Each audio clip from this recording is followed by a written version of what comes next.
Hello, everybody. Okay, I'm leaving some time for the, you know, the customary head wiggle to greet everybody. Yeah, okay. Now that that's out of the way, hello, everybody. We return today to London, 1868. Uh, we will be playing The Between, a game of gothic monster hunts and paranormal investigations in the Victorian era. I'm Yanis or Wiz, he, him. I will be the GM today. And yeah, I think we'll dive right in. And I'm going to popcorn it over to the player whose character has just been very credibly accused of being the biggest problem, Ren. I'm not a problem. Hi, I'm Ren or Renegade Dumpling. My pronouns are they, them. I am playing Noelani Astoria Clement, the vessel. Um, I am not a problem. I didn't join a cult last session. Speaking of which, I'm going to pop it over to Lamia. I also did not join a cult. I don't think yet. Maybe? Hi, I'm Mommy. My pronouns are they, them, and I am playing Leander. And his pronouns are he, him. Yeah, and I'm going to go ahead and pop it over to Elliot. Hello, my name is Elliot. I haven't joined any cults yet. Still looking for one that suits my personal needs and wishes and wants. And I am playing Araxi, the Legacy, whose pronouns are she, her. And Jen, go ahead and tell us about your cult joining.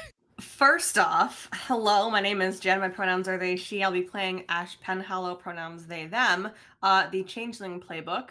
And how dare you, I have not joined a cult. The only cult that I have joined is the cult of I Like My Black Cat.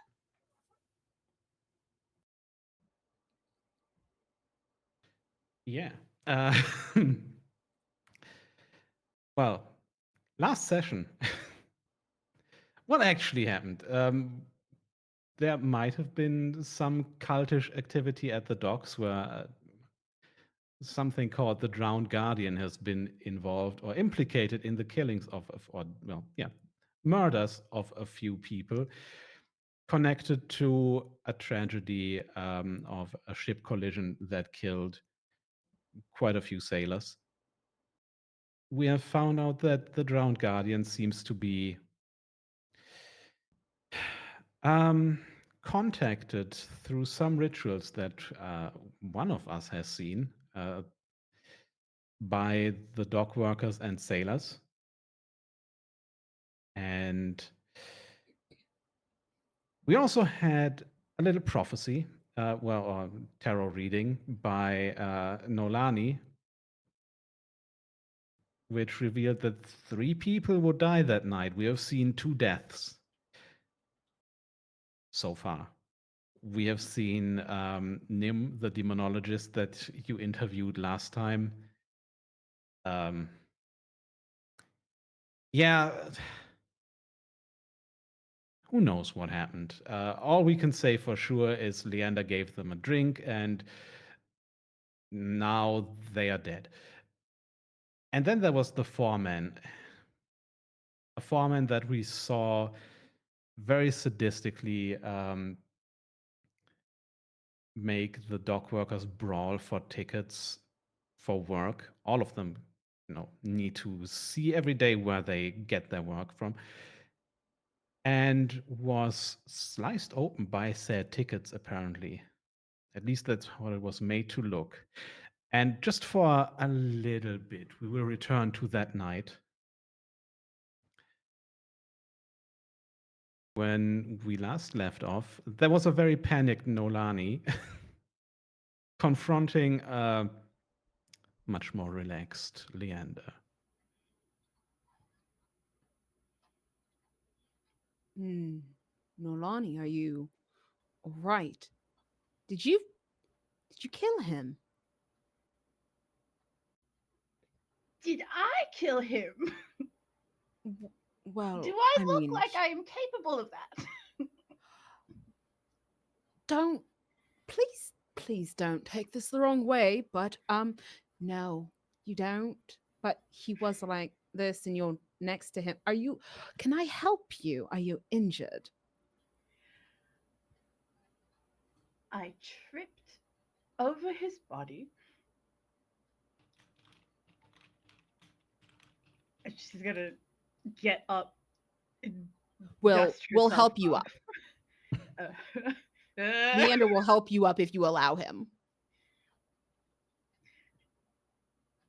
she kind of like a little bit because you are right here in the vicinity of the dead body she just stumbled over. What? Where are the others? What are you doing in a warehouse? Well, I mean, we had agreed to go investigate, and well, this is where my investigations have brought me. And what do you mean the others? A vaccine? Ash? Oh, they've not been with me.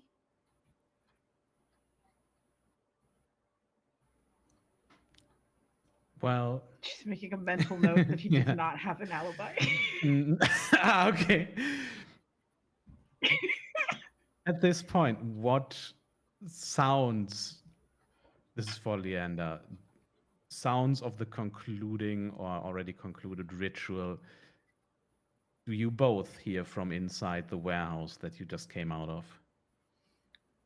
Oh, well, I believe that Leilani or Nilani would hear uh the sounds of like a gurgling, chanting sort of situation. Something where, like, if someone was underground or underwater trying to speak sort of oddness, and then perhaps a loud cheer erupts from inside as it Hmm. concludes. At that final note, the head of the dead man that Nolani just stumbled over and fell just slips to the side, looking directly at you like a dead fish. His Oh, mouth opens and out flows a mixture of blood and brine. And you hear oh, in a gurgling voice, rise like the tide. And we go over to Ash and Araxi. I am staying much closer to Ash than usual, and I have my halberd in my right hand, and I am extremely tense, just scanning the area. I keep glancing towards where the waterfront is. I'm Mm, expecting to be attacked again. you Ash is won't be. I would say, absolutely yeah. like eyes fixed on the waterfront, not having it, not about to be taken by surprise again. Um, Looking quite shaken. Do you talk about what each of you saw at all? Ash does not. Um, I think before we both were just like, that sucked. I think we're just, yeah, that yeah. sucked. That was awful. Ash had Ash had alluded to whatever they saw being a him. But that's all. But that's all about all that that Araxi would have caught from that. Well, And you will see, like, every time something as small and insignificant as a crab just goes skittering across the sand, Ash just And you would notice that Araxi, like every time you do have like that jump, Araxi is ready to push you behind her. And I'm just like, regardless of disagreements we've had in the past, I am ready to put myself between you and like a threat. cute. But also. stasses to lovers, man. Like I It's um, just practical. If I show back up at the house and Ash has been brutally murdered, you know who's getting blamed for that? It's me. probably, yeah. But also, I owe you specifically, Araxi, a mastermind clue from last session. We did see a glimpse of the mastermind in the shadows. But now, as you walk along the docks, and this will conclude this night phase, suddenly you see something. It looks like just a water plant at first, which is unusual enough. There's not a lot that's growing in the Thames, mainly because, I mean, it's used for the docks here. And also, it's not the most sanitary river, as we have established. But there's a plant there.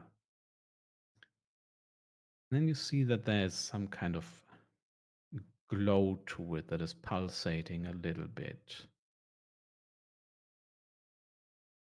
What are you going to do with that plant?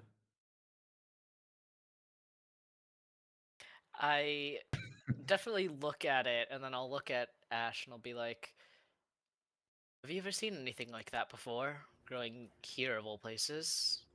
Ash is currently in the midst of watching a small crab kind of work its way along the shore, and they kind of look up, and then their eyes kind of follow yours to where this thing is. I would need to get a closer look, perhaps from behind a sharp object that you might be holding. All right. And I will go ahead and, yeah, help Ash feel comfortable as we get closer to the waterline again. And I will approach this little. We will approach this little glowing snack, um, and see if it is in fact a snack or it is in fact terrifying. Well, it is a plant. It seems to be just floating, its roots submerged underwater. But there's this pulsating glow here that is clearly magical. With enough time, you might even be able to figure out if it is, what it is coming from specifically. There's some fey magic or some other alteration. Um, That's not a question I you can answer right now. I'll say that. yeah. I think I'm going to try and I'm going to make the bad choice and I'm going to touch it. Um, and I'm going to see if I. Well, first off, is it floating loose or is it embedded in the sand? There's no sand. Oh, it's literally just floating loose in the water. Yeah. There's no Okay, sand. cool. Yeah, Great. you are at the docks. It's very much, fortified and built up. A plus. Okay, so as long as it's not like anchored to anything, I will very carefully pluck it out of the water. Hmm. And I don't really have anywhere on me. I probably That have a handkerchief. It's fine. The roots attach themselves to you and just wind across your oh, arms. Not in a way that you can't remove it again, but it is now attached to you. Are I you all look. right, Ash? It, is this gonna turn into something creepy too, or because I've? Uh, I think we hey, should get back to uh, the house. Maybe Noelani knows something about them. She's always looking at yeah, plants. yeah. I'm gonna and I'm gonna like take it by what like I'm gonna like gently take it by whatever doesn't have grasping tendrils and gently like pull it off. And I'm just gonna be like, please don't. And like that, you return to Hargrave House, where eventually, or possibly even before you, Leander and Nolani will also arrive. Do you sleep at all this night? This has no mechanical effect. I just want to know. I definitely will wait for. I'm waiting for Nolani. Leander happens to be part of that duo. Um, and when she walks in, I'll be like, Nolani, could I have you take a look at something that I found? Well, Ash and I found. She's gonna very carefully glance at Leander and go, "Sure, absolutely." Great. Speed walk away. Just please, Nolani, make sure that you get rest. You did have a fall. I'll be fine. Thank you. I'll be all right. Araxi, could I have a moment, please? Um, sure, Doc. Uh, Ash and I'll show Nalani. cards. You two, yeah. Um, Araxi, I'm concerned about Nolani. Um, she she seems to have lit possibly literally stumbled over a dead body. Seemed rather shaken up about it, and it was rather cut up. I'm not sure if she had to defend herself. I don't really know, but I thought she seemed dis at ease with me, so I thought perhaps it'd be helpful if someone else knew. Of course, and I have to ask, who is the dead body? Anyone we happen to know? Yes, actually. See, I was trying to investigate as we had agreed, and it would seem the foreman has died. From the docks, the vile men Oh, throwing the tickets. well, that's not that surprising. It's not, but Nolani was so upset. No, I know not everyone's used to seeing the dead. It's something that you have to get used to. It's a little bit of a skill. I'll keep an eye on her. That is very true, and granted, I've seen plenty of dead bodies, medical profession and all that, but Yes, I just, you know, concerned. Need to watch out for her nerves. Yeah, I'll keep an eye on her. And was there anything that you managed to find on your investigations? Well, yes, actually. I was able to find, I believe, contrary to my original beliefs, I think we're dealing with something um not as malevolent as we've been led to believe. I think it might be more um voraciously protective. I'll be honest. Ash and I saw something, and whatever I. It's the first time you really see her actually like shaken tonight. Just if this is something protective, then I can say quite confidently it doesn't see us as something to protect. It sees us as a threat. Oh. Are you Oh my god, are you all right? Do you need help? Oh, I'm fine. We got back and Araxi probably has an empty half empty bottle of whatever form of alcohol she's chosen that night. Let's get back to the others and let's compare That's notes.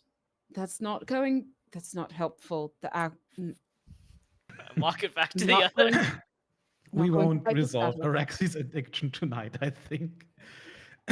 What we will do is skip to the dawn phase after this.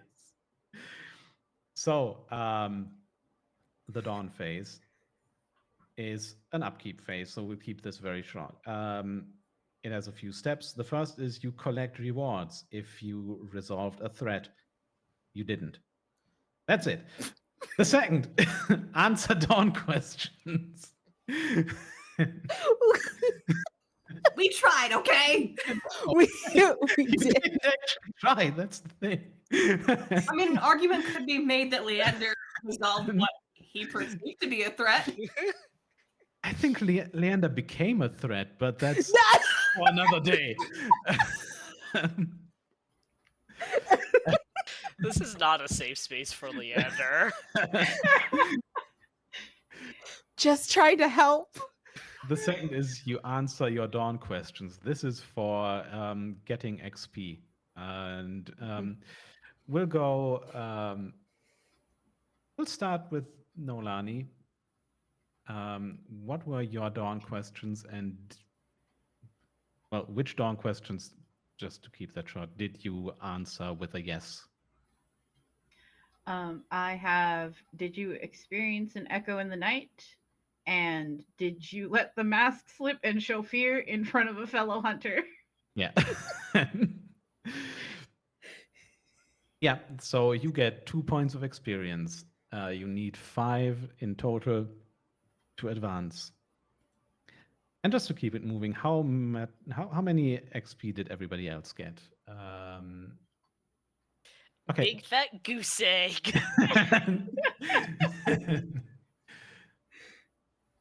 Okay, then now you can change your elective playbook specific dawn questions. These are things like, did you use some kind of trickery for the changeling and so on?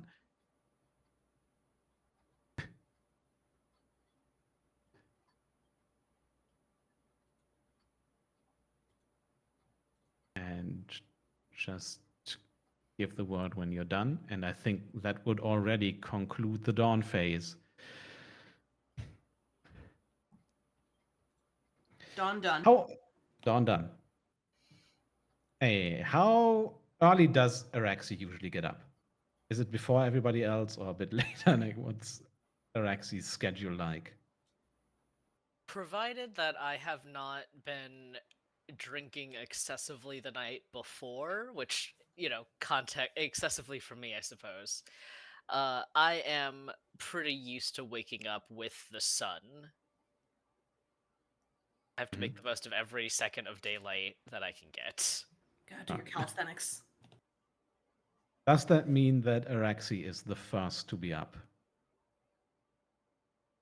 words for everybody else. I think she's certainly up before Ashes. It might be Leander might wake up early to try and make some tea and some breakfast because it sounds like everyone had a difficult evening and could do with a good spot of breakfast. Mhm. Noelani, when she does sleep, is not a morning person, so she'd probably wake up last. Okay. Then what I will say is, good guy Leander, making breakfast, sees coming out of the kitchen, I suppose. um, as we move into day phase, sees Araxi at the door, receiving a letter from somebody who wears priestly robes. And that is where I get to introduce the second threat for you to deal with. This goes up to 3, plus whatever gets put into play by you. But yeah, Araxi, the letter you receive,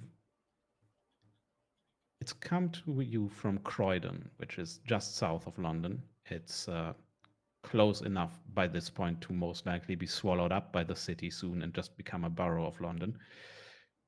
It's generally a nice place for horse racing, and it is home to an estate belonging to the Archbishop of Canterbury, the head of the Anglican Church. It is also the site of, and that's why you got the letter, 3 recent murders.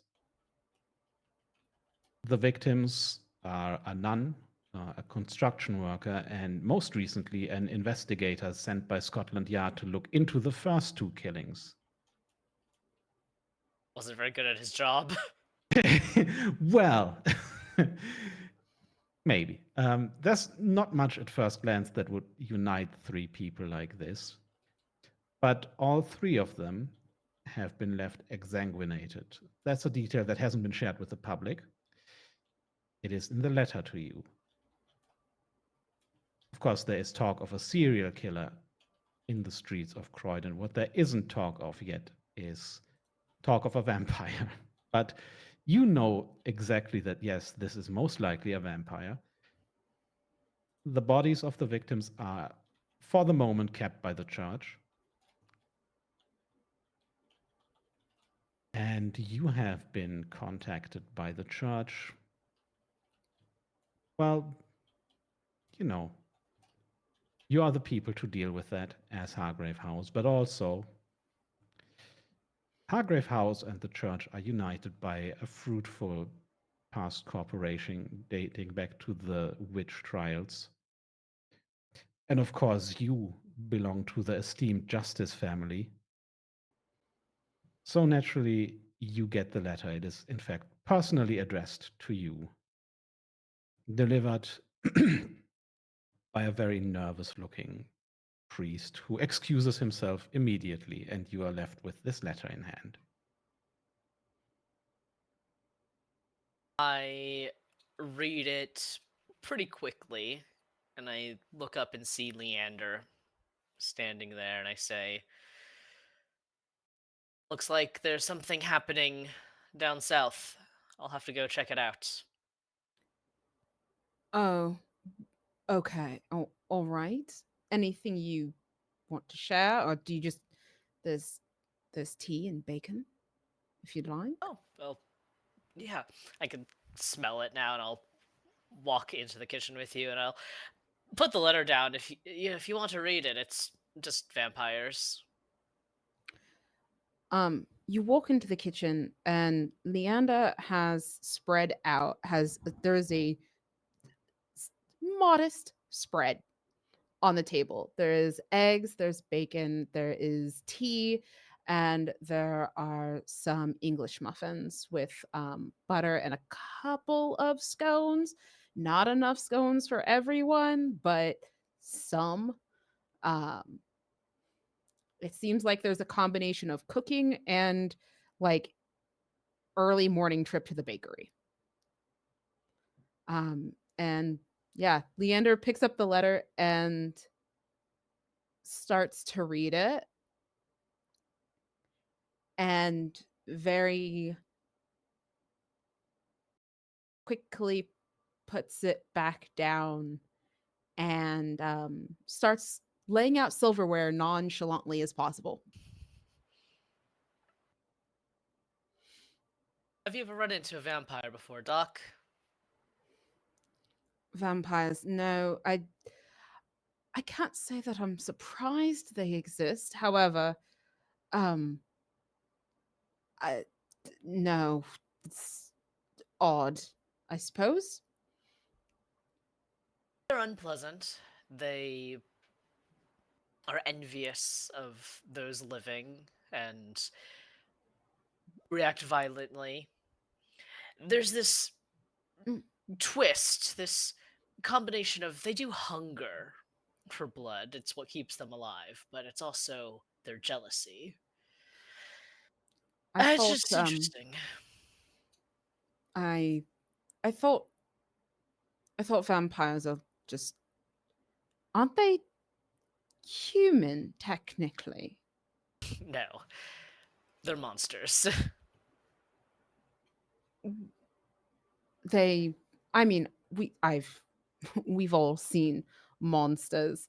Uh, what's so monstrous about a vampire that they look I mean, I don't know. Perhaps I've read too many penny novels, but supposedly they look like us. They might look like us, but much like a ghost looks like the memory of a person, or a devil can take a man's form, that doesn't make them any more human. They're not people. Mm. Well, you're the expert. I'll have to trust in you. And you'll notice that um Leander's been Leander was putting out silverware and there's just a spoon in his hand that he was putting in the sugar bowl and the sugar bowl has spilled over and the just white knuckled grip on the spoon. Glance down at your hand, and then I just. Thanks for breakfast, Doc.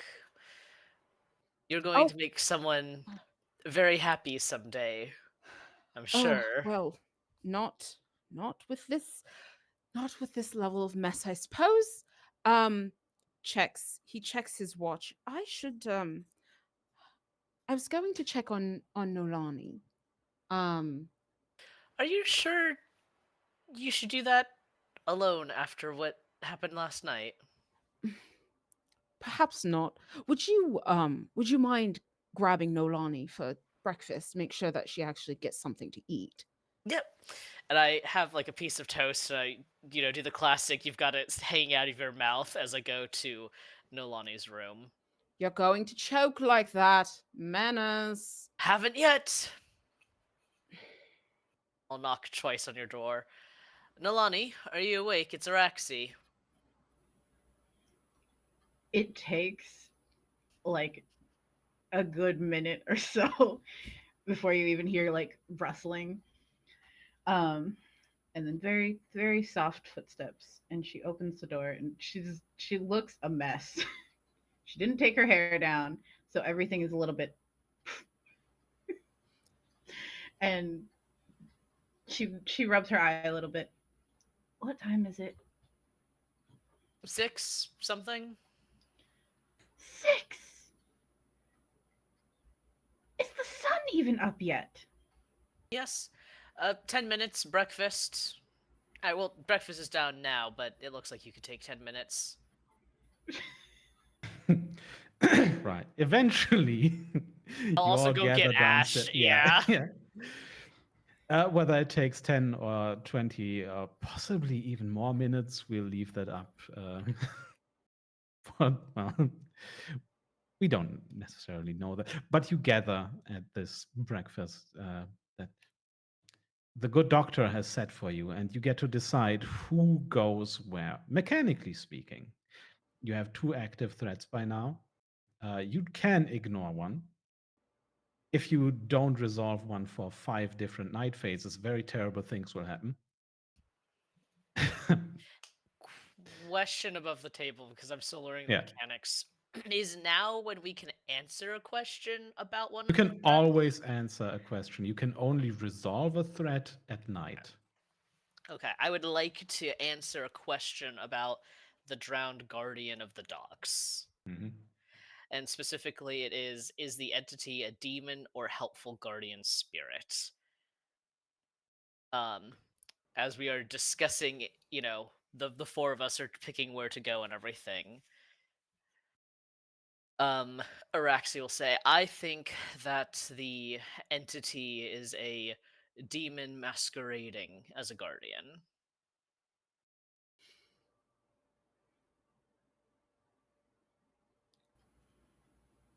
Leander looks around.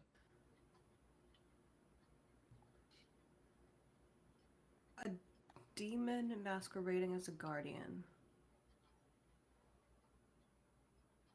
Demons want people's souls, and the easiest way to get someone's soul is to have them give it to you willingly.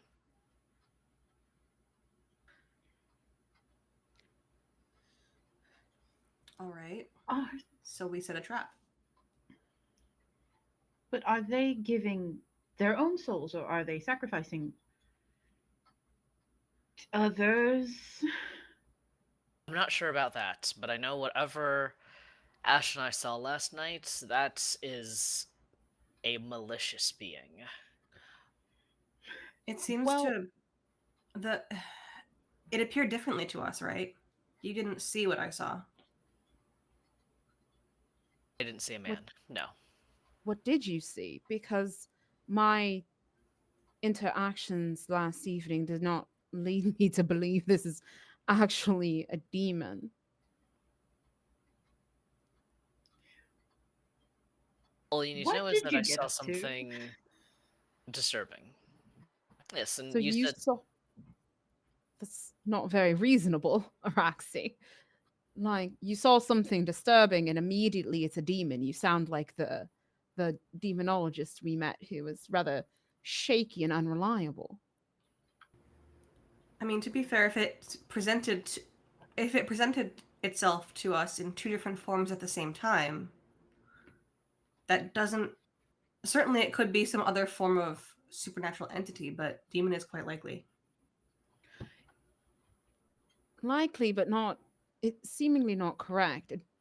My understanding of a demon, based on what we've seen in this house, is that it's doing something on purpose to be malicious versus when someone protects another person and that person presents a problem, things can get disturbing, gestures at Araxi, or violent, gestures at Nolani.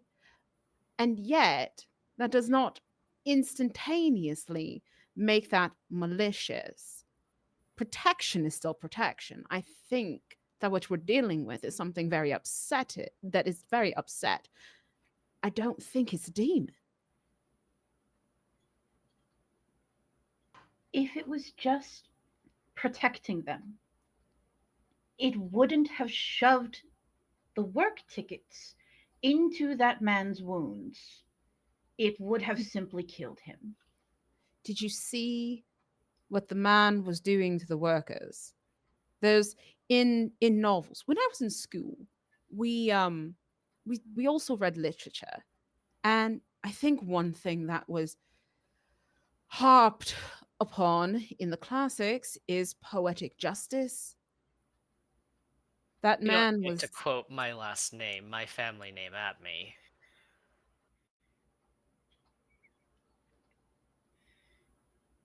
so okay, Araxi, what demonic thing was presented to you last evening? The creature in the water is making the dock workers drown themselves to prove fealty. I haven't heard of any guardian or benevolent spirit that requires that. No, I don't think it's a guardian. The dock workers seem to have died in an accident, and the one that I spoke with last night seemed as though it had saved him, not Yeah. drowned him. The Just to come company had in drowned him. as the GM, the dock workers originally died because the ships crashed. Yeah. It was a Yeah. Araxi's not making. Araxi, you're not remembering the facts. There was a shipwreck. It was caused by somebody. My other question is, if this guardian brought these workers back, why? Why like that? And what is the end goal? We saw that one man yesterday seem to have somewhere to be. Where was it? Yes, Leanta. Where was it?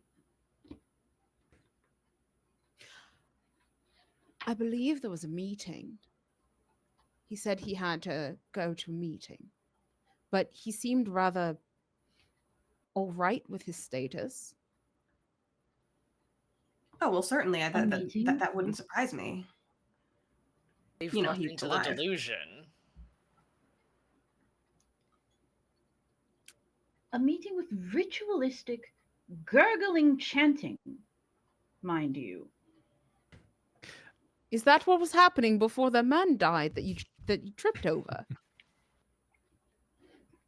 That is what happened after I tripped over the man that was dead in front of the warehouse that you came out of. Well, Yes, Leander, I came out did of the you see warehouse. the dead man on the way into the warehouse? I saw him while I was investigating, yes. That is what we went to do. Right. You all apparently saw something at the water, and Nolani stumbled over a dead man. Had quite a fright, it seems.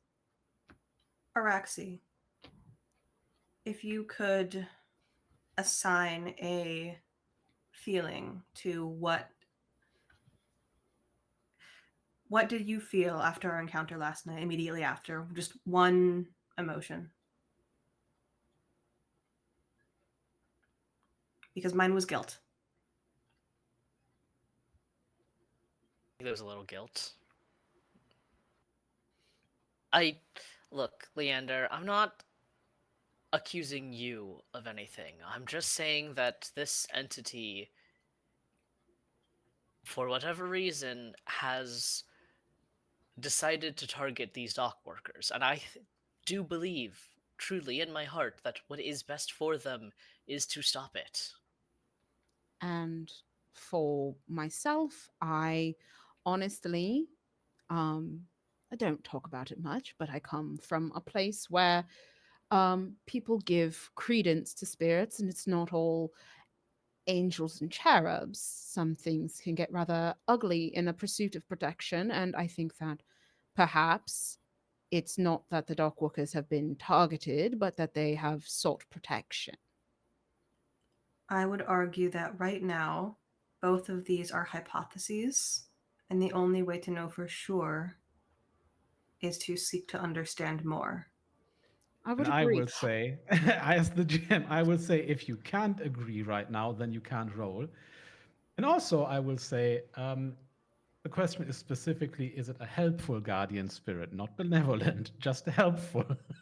Yeah, and like honestly, all right. Well, let's map this out. And Ash will actually go and grab like Yeah. one of their journals and make a red string wall, just so we can map out and visually see what it all looks like, so we can like mechanically, so we can roll for it. But you know, like diegetically, just so we can have all the facts in front of us physically. Right. I mean, if you can't actually agree on a solution here, then you can't answer the question, and we will, well, decide how you want to spend today's day phase. Who's going where? This is entirely your decision. I think above the table, Elliot the player, I'm totally happy with it being a helpful guardian spirit Yeah. that manifests in this way. Right. I mean, Yeah. when it with with answering the question, you as players have to agree. Like technically, it's like in Yeah. character, but I think it's we also can what you agree. want it to be. I think we can agree that it is a spirit that helps. It's trying Diplomatic. to Yeah. it's trying to help in its own special way. Yeah, and whatever it expects in return for that help, I think is a separate question. Okay. Yeah. But like they were dead, now they're not, and they seem happy about it. So I feel like we can agree that it helps. If you, I mean, Elliot, if you say, okay, it's fine that Araxi is wrong, I just wanted to roleplay Araxi being a bit Yeah. paranoid about demons.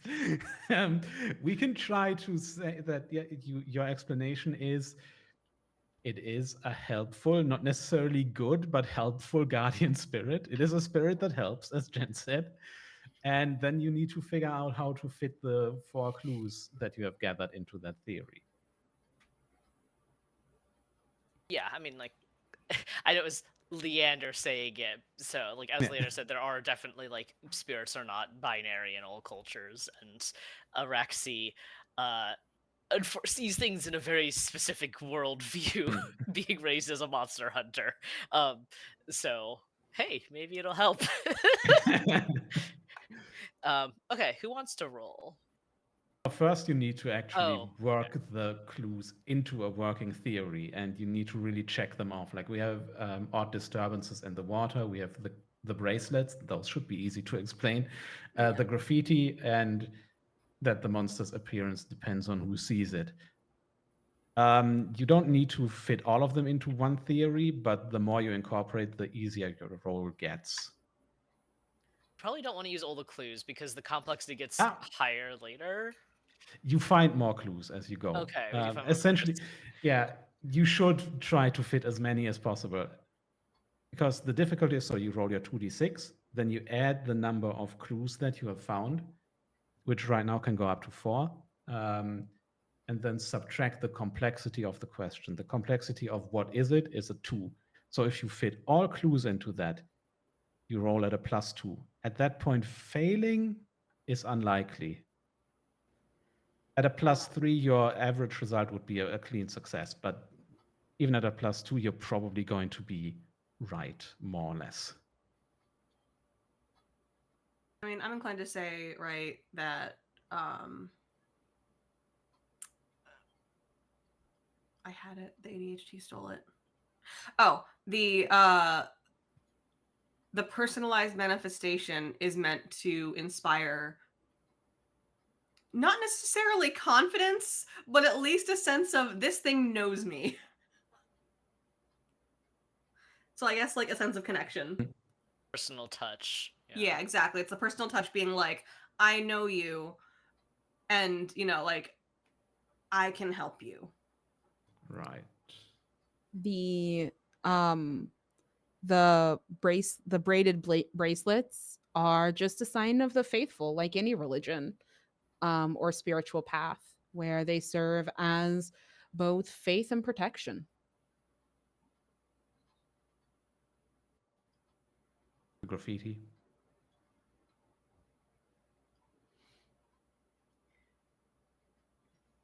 Sorry. I mean, We don't need obviously to all say something like oh, find it. Yeah. I thought you wanted to say something, though. Yeah. So I'm gonna give you a chance. oh. I mean, obviously the workers are already trying to make things better for themselves, and perhaps something heard them and is like, I can help you with that. Right. And then the odd disturbances are just the creature is present all of the time, even when you can't see it. Mhm. Oh, it's wet God. Okay. All right. Someone clip that. No.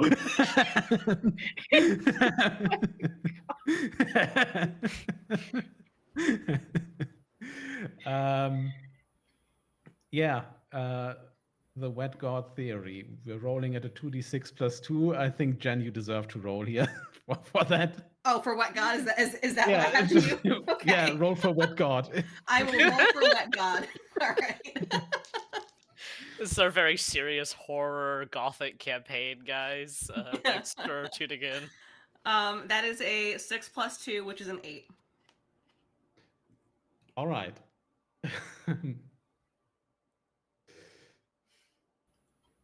8 for wet god. Wet God, yeah. Wet God is right. Okay. It is, in fact, a helpful guardian spirit or wet God. We're so serious.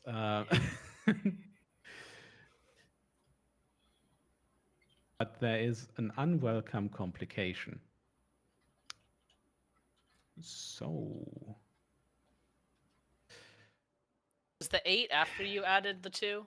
Yes, it was. I rolled a 6 plus 2. Oh, okay. You can upgrade this right now, but that would mean all of you put on a mask. Yeah, I don't know. I feel like I'm happy with this right now. We've already done a mask. Like, Yeah, that means you cannot put on a mask later. And I will say what the complication will be. Spill the beans. And I will What say audience? Ash, specifically Ash. It is not a demon. It is a helpful guardian spirit. It is, not nice though necessarily. You specifically have, well, let's say, a personal background that clues you in on a few things like bargains. Yeah. And like, thing I know from here experience with is- Araxi that helpful and nice do not have to be together. Yeah. So the next questions, since it is a helpful guardian for you to answer, are how can it be appeased, which will require a ritual, or how can lasting order be maintained, which means, again, forming an alliance with the guardian. The thing here is, you specifically understand this in this moment. The sea ebbs and flows, it gives and it takes. Whether or not you strike some bargain with this creature or conduct some kind of sacrificial ritual, one of you must drown. And you may come back. And You we may might not. also not.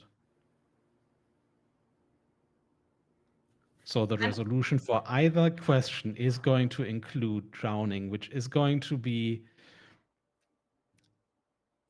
a vitality check. And I will say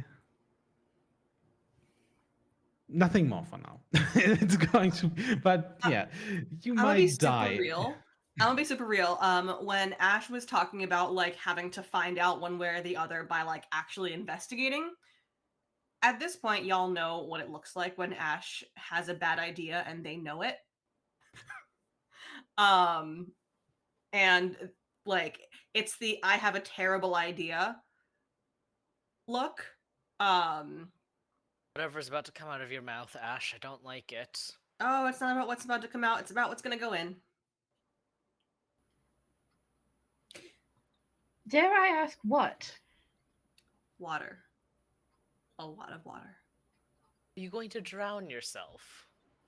Well, no, someone's going to have to drown me because I don't know that I have the capital C composure to remain underwater long enough to drown myself. But That is an awful idea. I do think that someone needs to drown to figure this out. That's one of the worst ideas you've ever come up with, and you've come up with a lot of really terrible ideas. Well, How Araxi, else- give it a moment. Hold hold I've on. given it a movement. None of us are going to drown for this, even if it is Well- Ash. Like, Well, let us think. Let's thanks, let's Araxi. actually consider drowning does not necessarily mean dying. And we do Plenty have a of doctor. people And I'm drown. going to repeat what I said. The resolution of the next questions, once you've answered them, will involve drowning. That is still several clues away from you. Yeah, we have Uh-huh. You have I some know. time to cross that bridge or toss Ash off of it and let them drown. That's, I'm going somewhere here. yeah, you have a while. But now you need to figure out what your next steps are, and that will mean returning to the docks potentially. Other things, you might have some playbook moves. Of course, you could also go after a vampire, but we'll need to figure out what you want to do with this day now. I am honor bound, unfortunately, to go after this vampire. Okay. And Mhm. Is anybody going with Araxi on this? Oh, totally. All right. But Leander, will you help me investigate this later? Of course. And perhaps later we should have a talk. I think I have something that may help. All right. Is I want anybody it going on the to the record. docks? I want it on the record. When they're saying this, I'm just like, this is a foolish idea. It is unnecessarily risky. You're going to seriously injure yourself for nothing. And I will not be sympathetic when it happens. I got kicked in the face for a piece of paper. And I'm also not sympathetic about that either. Let's go get a vampire. Okay. Is anybody going to the docks today? Apparently not. Okay. I was gonna go, but before Ash and Alright. Araxi take off to Croydon, you had a plant you wanted me to look at. We will leave that for later. Okay. Because that is a mastermind clue. You can't possibly explain that now. It's sitting in a anything tank that- in my room now. Yeah. Oh. Anything that Noelani does with the plant is off camera.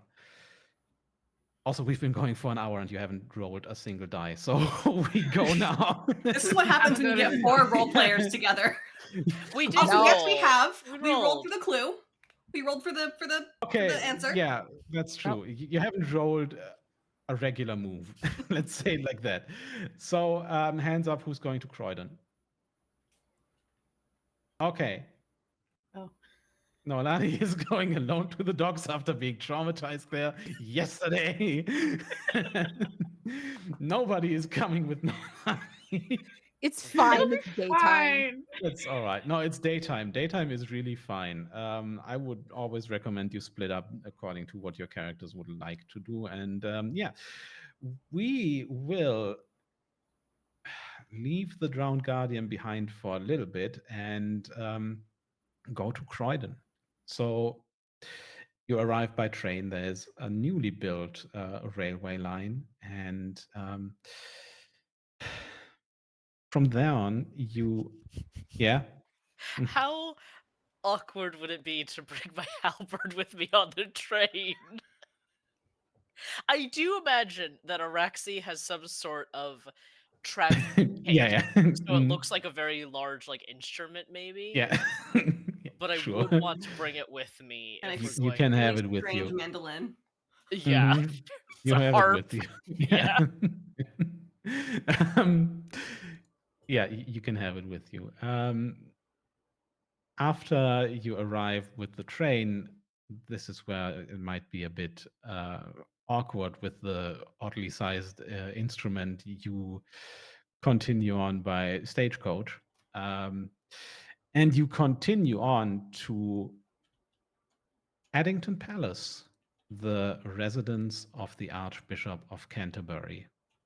It's an imposing, blocky building in sheer white, almost a monument in itself. It's huge. There are at least like 24 windows looking out to you. In front of the place is a large Lebanese cedar. This tree has been here for 100 years or so, and it will be here for hundreds of years to come. Once you're inside, you are led through the grand staircase with its red carpet, through a great hall with hardwood floor and wood paneling, possibly also one of the biggest chandeliers you've ever seen, to a sitting room. The walls are just very neat ivory, and a cardinal red lounge suite awaits you. Um, I will say, yeah, Ash again. This is a question for Ash, maybe because it's about valuables, let's say. What items of religious significance do you see, and how are they juxtaposed with signs of far worldlier wealth and splendor? I think, amusingly enough, in many places that we have visited, especially residences, especially places of worship, you see things like your average cross, um, relatively simple, like plain wood, plain metal, a nice white Jesus photo somewhere. Uh, in this place, however, this place that is covered in opulence and wealth and symbols of status, the crosses that you see on the walls every so often, they appear gilded.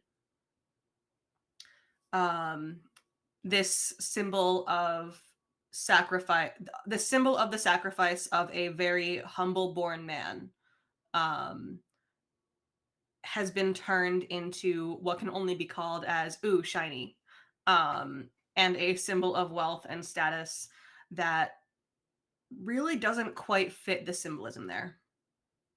Mhm. And you see that mirrored in the opulently embroidered robes of the Archbishop that will receive you now. It is Charles Longley, the Archbishop of Canterbury. Um, he walks in, an older man at this point, possibly in his 70s. Again, in very, very opulent robes. He himself has a fairly narrow kind of face, squinting at you a little bit, but his eyes do light up a little bit when he recognizes Araxi. Ah, Miss, Miss Justice, please sit down. And I see you have brought a few, well, other members of Hargrave House, I must assume. Welcome, welcome to you too. Your Is Grace. Leander This- simply nods and sits. Ash nods but does not sit. These are my compatriots in Hargrave House, as you mentioned. They will be assisting me, at least for the initial portions of this investigation. Mhm. The Archbishop looks very approvingly at the respectable Dr. Leander Prescott. He squints a little at Ash. Something very. Colleagues. Hmm. Colleagues collaborating. Like kind of like glaring at Araxi just a little bit. Right, well, I should, I suppose, share the details with you. We can continue on to the cellars in just a moment. Well, we had this string of murders you've read about, perhaps even, I hope not, but perhaps even in the papers. And we have much reason to believe that it is a vampire, whatever you wish to. I mean, what is the correct pronunciation, by the way? I've heard differently from different sources, Miss Justice, as the expert. My family has always just referred to them as vampires. There's no point in making them more formal than they deserve. Well, all right. Yes.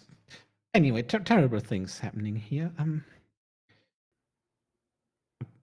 A nun even has been murdered, and also well, a local worker. And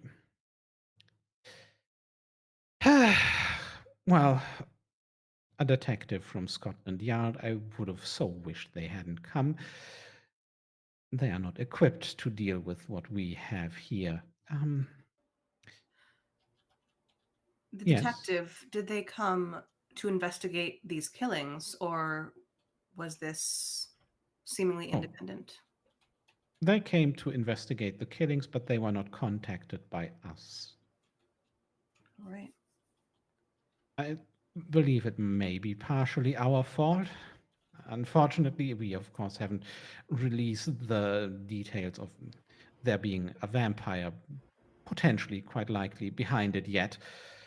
Um, anyway, there's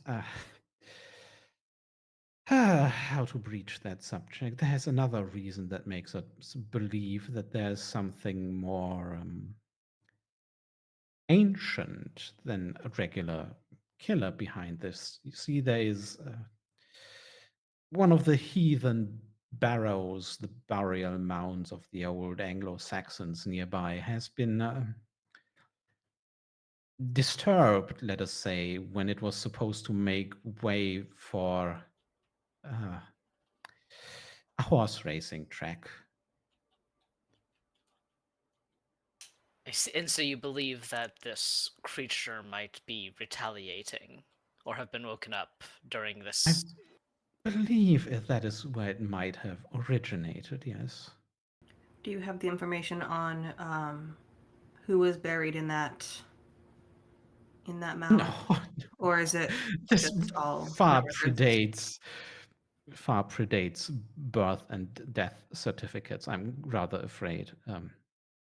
Some old Anglo-Saxon warlord or great warrior, I would presume. And Your Grace, do you have information on where the bodies of the three deceased were found? And who found them?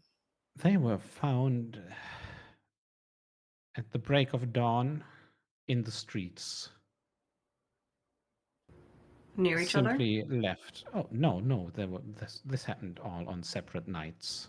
Right, but was it roughly the same place? I I And did mean, this is anything not the biggest town. Well, it was towards the center of Croydon, I would say. So not the recent expansion where, the less fortunate tend to live, but more, yes, in the old center of the all town. right. You can, by the way, And this is me as DM, make a move to figure something out here. You will not get any useful information if you just ask questions without triggering the information move.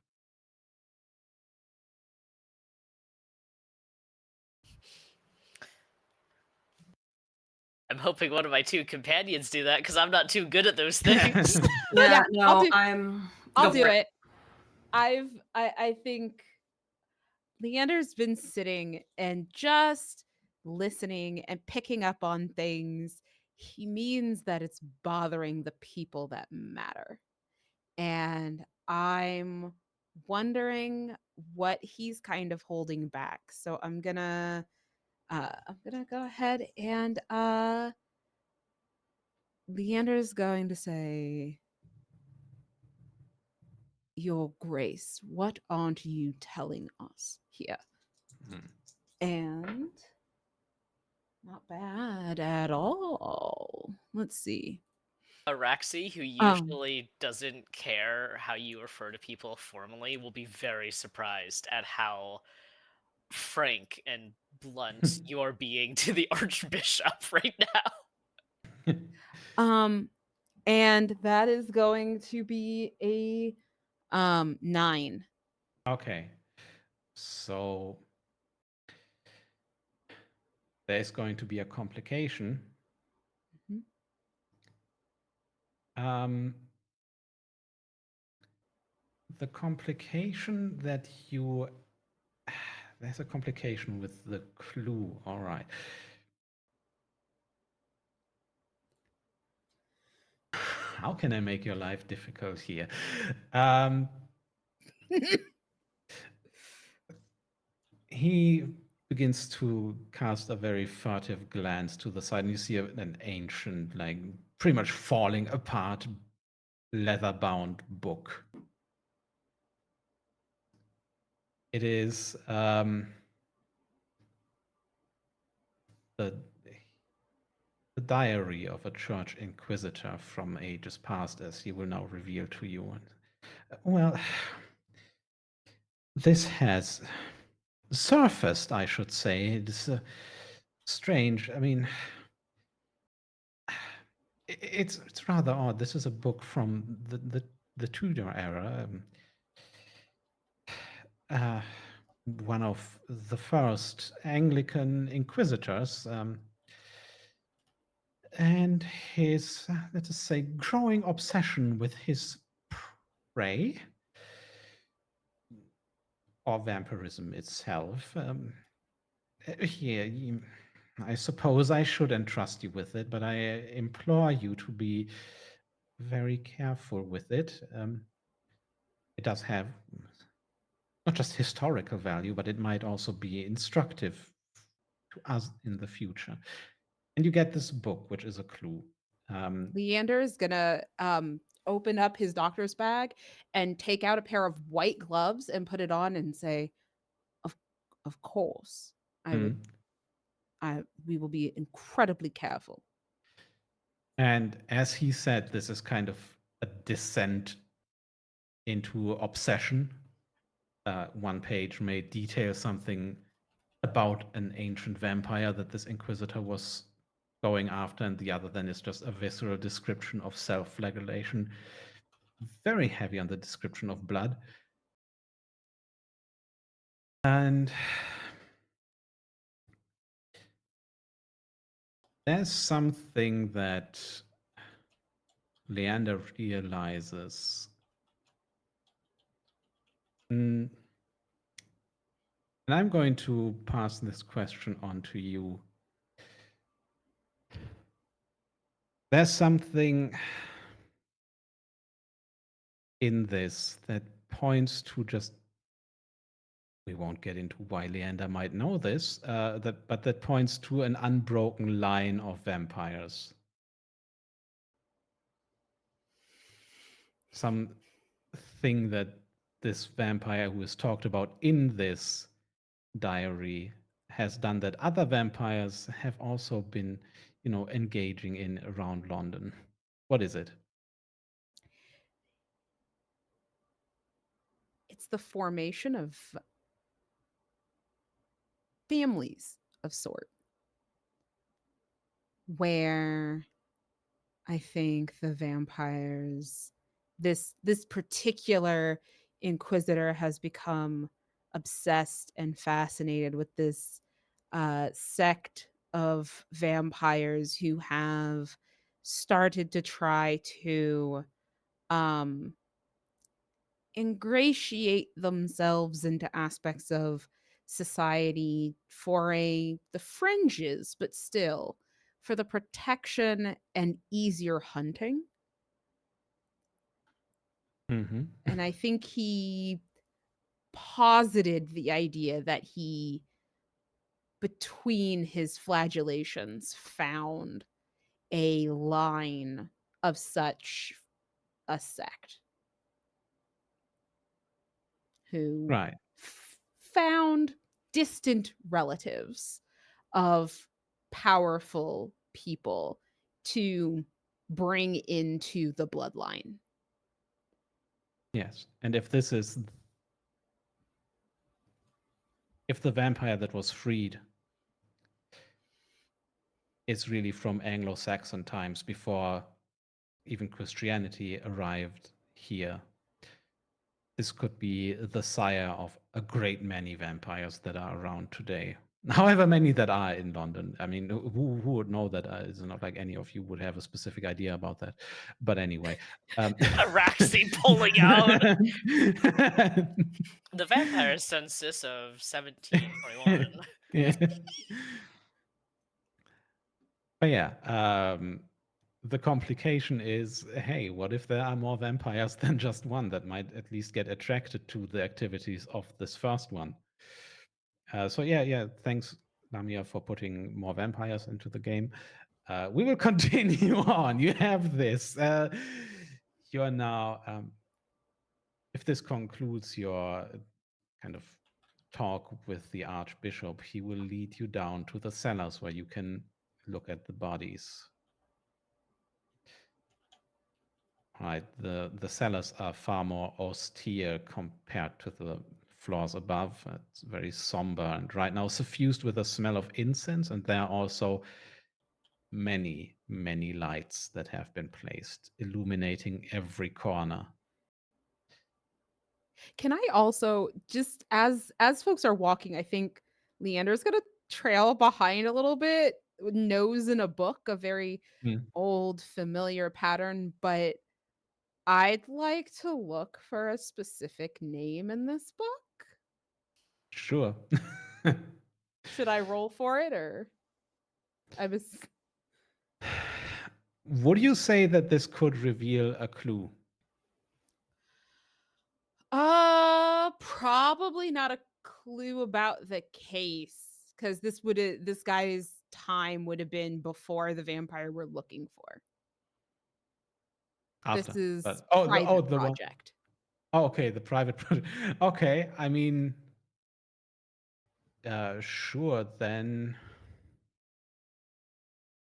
I don't see how that would be. I'm gonna say I'll let you roll, because I think Leander is obsessive enough that if you fail this roll, you might pick up a little condition. And Yeah. yeah, let's roll. Why not? You cursed me. Good. Um, it doesn't matter what I do. That's a 5 on the die, and I don't have anything above a 1. So All at right. best, it's a 6. Yeah, whatever you're looking for, you do not find it. And Okay. what emotion does this trigger in Leander? I think I think there were 2 parts. Part of Leander was looking for a name, Hmm. and if he had found it, he didn't know what he was gonna do, but he just wanted to see a sign of her. A sign that she's still in his life. And it's not there. And part of him is glad because that means she's safe from this. And the other part of him is so sad because it's been so long. All right. Well, I think we can summarize this as just loneliness. And that is your condition that you're going to take from this. Okay.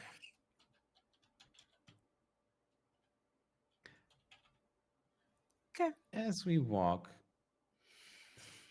through I am the cellars, asking yeah. the Archbishop about his protocols and recommending various ways to keep vampires out of the building. Yeah.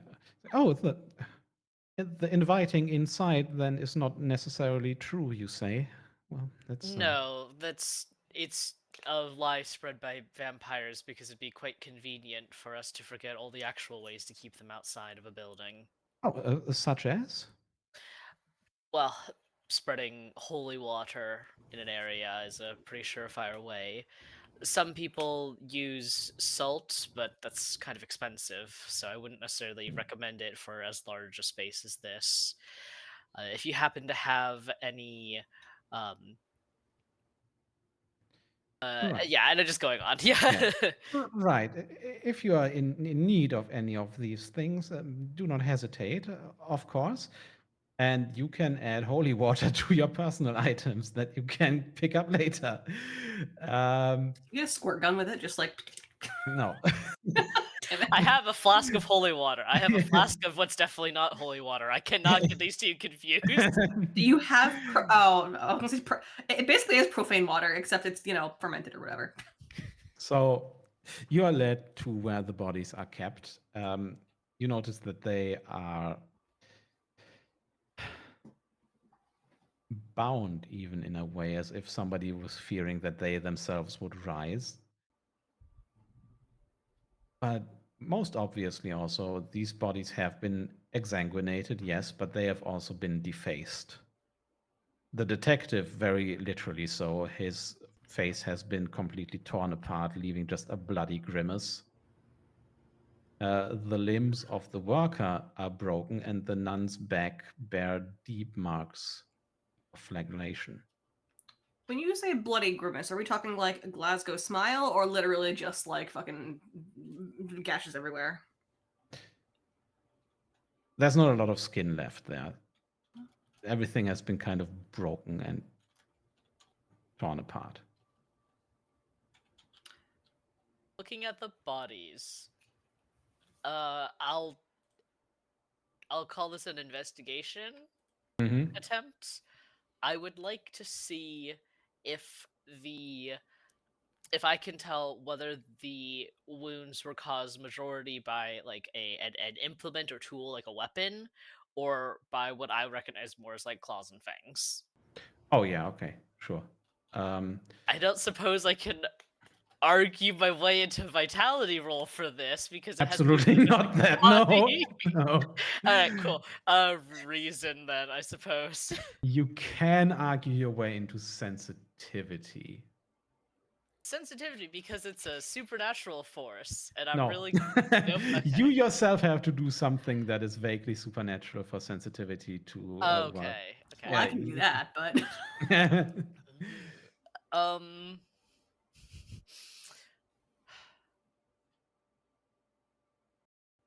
I think I'm just gonna have to go with reason. Okay. I can't even come with it. Okay, I lean roll. into the bad stats. I believe in you. Yeah, I rolled 2d6, right? Mhm. Or okay. Yeah. And then hopefully you at least don't Okay. subtract something. Okay, that's not the worst. It's a 9. That is a mixed success. Yes. Okay. There is, again, a complication you encounter while searching.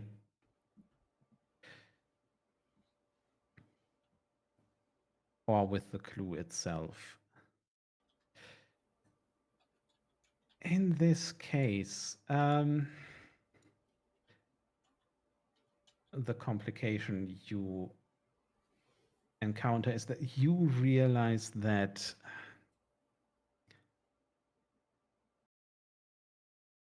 there is something inside one of the bodies. Something has been rammed into the back of the nun specifically. Doctor, can you come look at this, please? Oh, yes, yes. What are you doing here? I don't. And what the complication is, you will need to convince the Archbishop to actually let you investigate further and get this clue out. Your Grace, I understand that, especially with the sister's body, she needs to be treated with utmost respect. But out of the interest of the remaining citizens of this city, we need to investigate a little further. I fear that there was something put in her body by one of the creatures, by the creature. Well, surely you can leave this to us to handle our own, so to say. Respectfully, we have an expert in the supernatural. We have a highly trained doctor. There is no one better that you will find to ensure that this is treated with care and delicacy.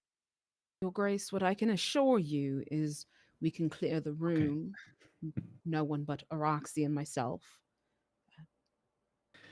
Somebody roll with presence.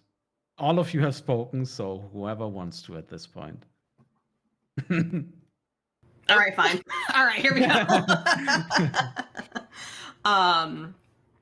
And I'm just gonna flash a smile. I'm not like using a move or anything. I'm just flashing a smile. Okay. That is a 10. Well, he just well. All right. I suppose we have invited Miss Justice and you two as members of Hargrave House. Just be respectful, let us say. Of And course. respectfully or not, eventually what you retrieve as your clue Respectfully or not. is Leander just like Mortal Kombat ripping. what you retrieve is a crucifix covered in blood that has been intentionally defaced. Is it gilded? Um, uh, let's say this was just a nun, so no.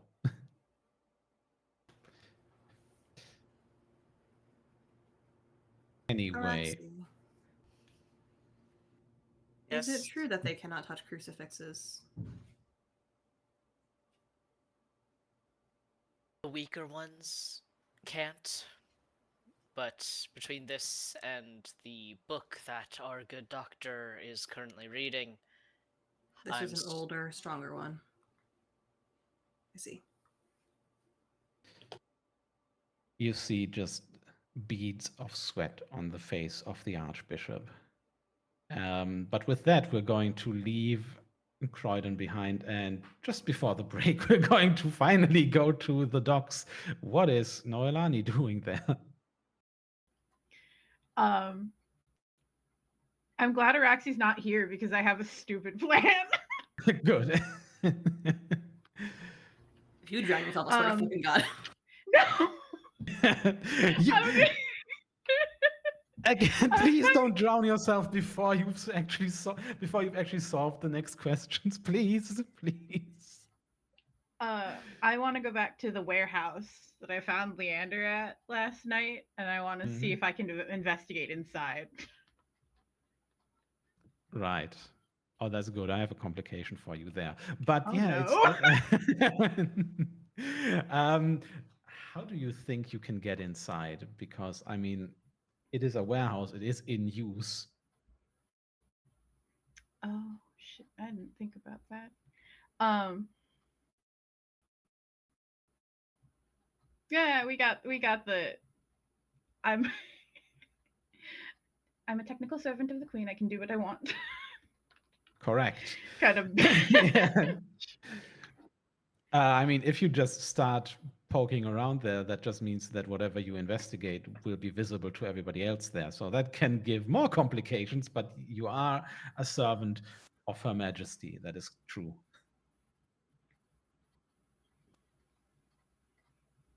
Yeah, I kind of want. I kind of want to see if I can like scoot some people out. All right. I'm There going to was a say dead you body. can, yeah. Well, that body, yeah. I mean, accidents happen around here. It is what it is, unfortunately. You are met with a lot of indifference. I'm going to say you can trigger the day move here to shepherd people out, and that will give you advantage on your investigation. But it can also fail. Yeah, I'm gonna try and trigger the day move. I am afraid that they're going to kick me out instead. They can't just kick you out, but you can certainly alert them, and they might not trust you. And just dear. as a little, a little sprinkle here, you do see quite a few people with these bracelets you saw last time, made out of seaweed, shells, and all different things. Fun times.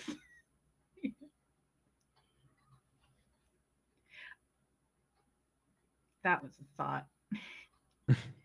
I hope they don't sacrifice me next. Well, the day move. How do you want to, get them out, and what stat do you want to roll with here? Let's see. I have a one in everything but vitality, so I don't think I can just Okay. like Yeah. scoot them out by force. Um, you couldn't anyway because there are so many of them. I mean, there are workers coming and going, just taking crates and everything. Um, I want to try sensitivity. all right. I Noelana's gonna turn the charm up. This is not normally who she would flirt with, but um, she very she very softly goes, "I am investigating a death, um, but also I feel as though I could be helpful to your cause," and she's just very subtly going to flash a little bit of magic, like it winds around her hands, um, out one sleeve, across her fingertips, back over the other hand, and back into her sleeve. I'm sure that the guardian you have aligned yourself with would be happy to have a witch in its midst. All right. There's a person that looks particularly interested. It looks to be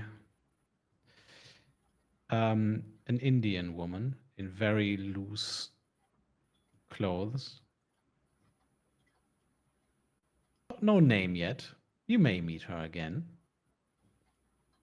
Not necessarily somebody that, you know, dock work isn't usually woman's work, but anyway, she just flashes you a smile, revealing a few broken teeth.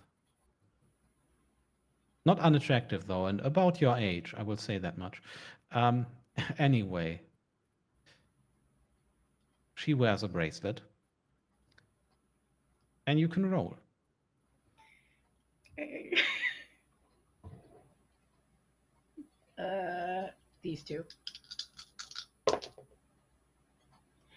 9. All right.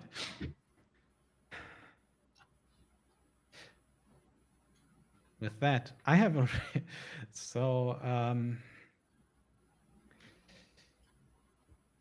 that means your actions leave you vulnerable. Vulnerable in this case means you have made yourself dependent on the goodwill of the workers and revealed yourself as a witch to them. This woman that you just saw will have more questions for you and will require an actual sign of your goodwill. But for now, she seems very willing to go along with whatever you're doing here. Once you exit this warehouse, she will be waiting for you. Oh no. Do you want to go through with it? Yeah. Yeah. All right. Her smile broadens. All right, lads. Clear out. These crates will still be here for us later. Let the witch do her work.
We return. We are wiggling our heads again.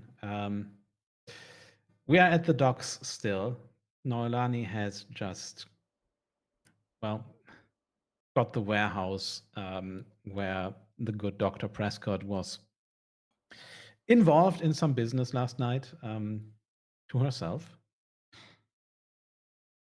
And now, what are you doing with all of this warehouse? Is the lady has left the warehouse, so it's just me. Yeah. The Okay, lady has cool. taken the workers with her for now. Nice. Um, I am going to do the information move and try and see if they might have left anything behind, like maybe Mm-hmm. stashed a knife somewhere or like a Yeah. ritual bowl or something. All right. Yeah.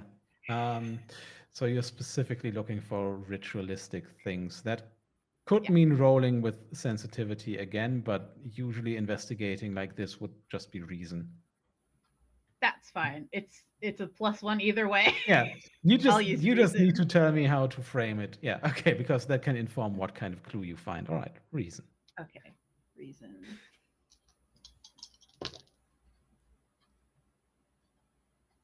7. Okay.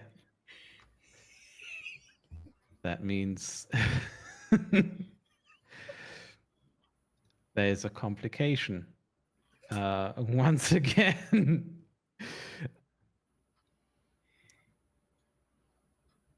And I will say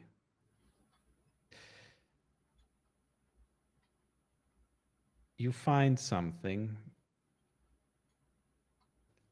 What you find is, well, since you searched with reason, you find a trapdoor. I mean, it makes some sense for there to be trapdoors. This one seems to have seen recent use.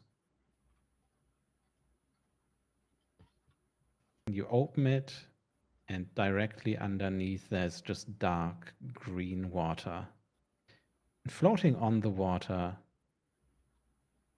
appear to be candles, unlit at this point. So you find some signs of a ritual.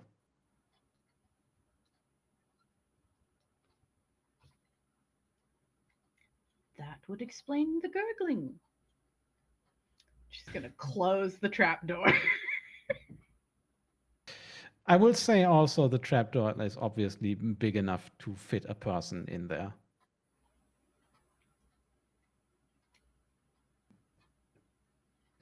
Now she's just wondering why Leander wasn't wet.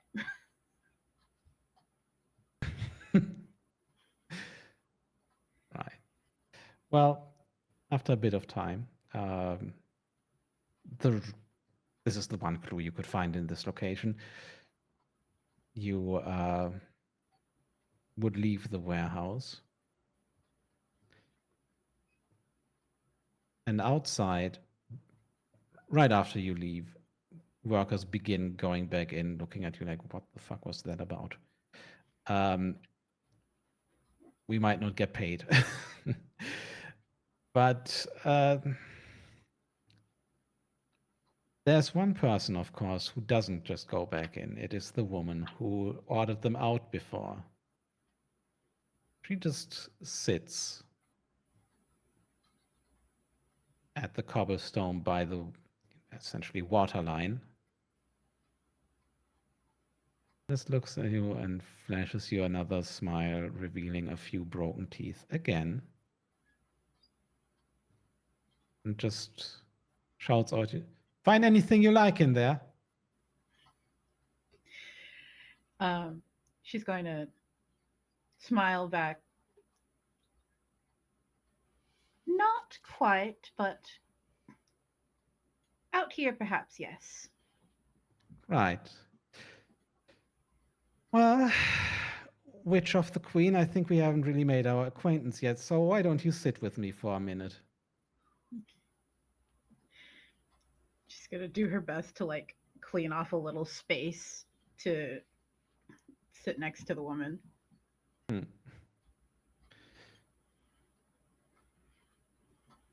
She. You are. Nolani, you are from a rich family, I think is fair to say. This woman clearly is not. Her clothes are a bit, they are a bit too wide for her. She smells a little bit like, the sea and also sweat.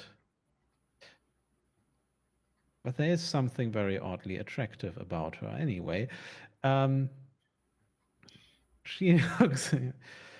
Well, you've been poking around here for a bit now, haven't you? You and your friends. Uh, Colleagues. I wouldn't quite call Colleagues. them friends, but we do work together, yes. And what's your work then?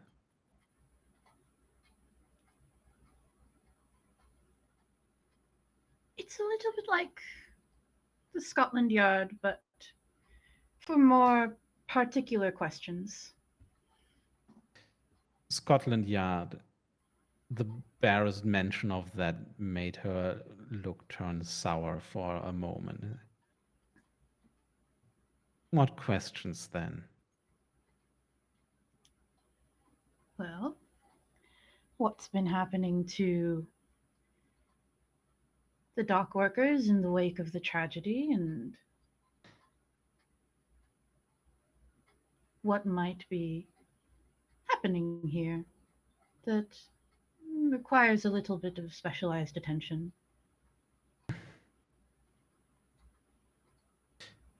You like to talk in riddles, don't you? What kind of attention then? What do you think needs to be done here?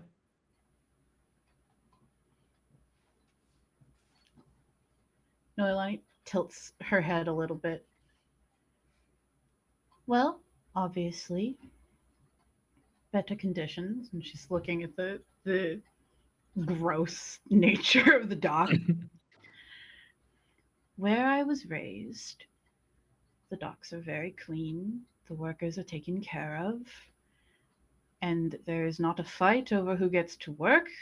Uh, every day, one of my colleagues got punched in the face. Um,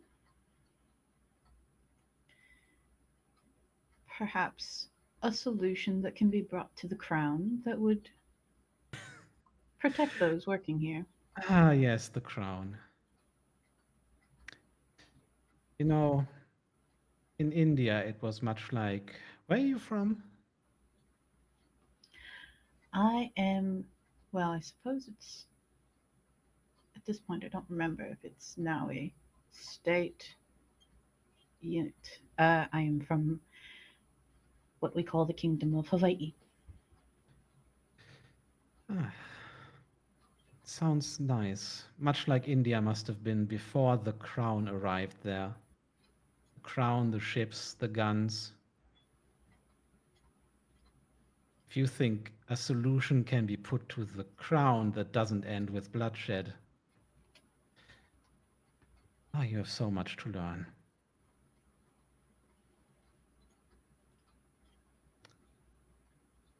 Do you think what solution is really, do you want to know what solution is really needed here? I reckon the answer that you have is more death. It might involve death, but death is never the goal. So do you want to know?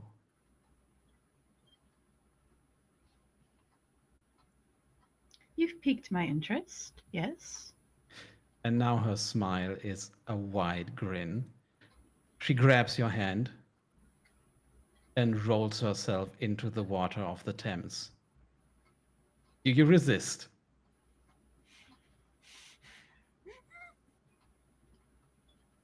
Yeah. If you resist, that will not be a sign of goodwill, and you will be, you know, she will not trust you, and neither will the other workers. Oh no. If you don't resist, well, who knows? You won't die. I can tell you that much, because it is the day phase, and it's just, yeah, you're not going to die. If I'm not gonna.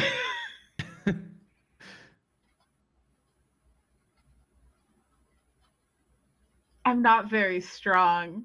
So, no, I'll let her pull me. I'm not gonna die. All right. Yeah. You just disappear into the river with her. And in there, all of a sudden, well, first, you feel like you might drown because she really sinks like a stone. She's not a heavy woman, but she just sinks. And so do you. It seems like some force is just pulling you towards the bottom of the water. All air leaves your lungs. You can breathe.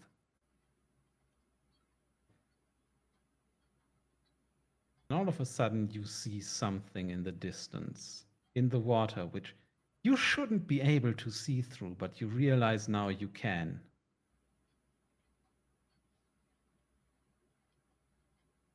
And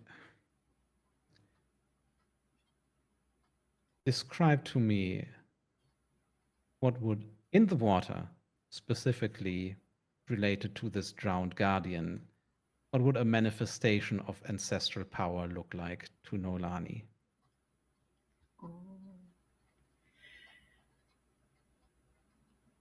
It probably looks like a dolphin, something that like a larger than it should be, and definitely something that should be visible if it's in the Thames. Um, but a kind of softly glowing, um, very large dolphin, um, coasting through the water, eventually turning a little bit more humanoid, but retaining the fin and the blowhole along the back. Right. And you are, for the most part, transfixed by that sight. But for a brief moment, you just catch a little glimpse of the woman who pulled you down here, who is now floating next to you, and she also looks at it. Probably, as you know, seeing something entirely different. But also, she looks as if she's admiring it.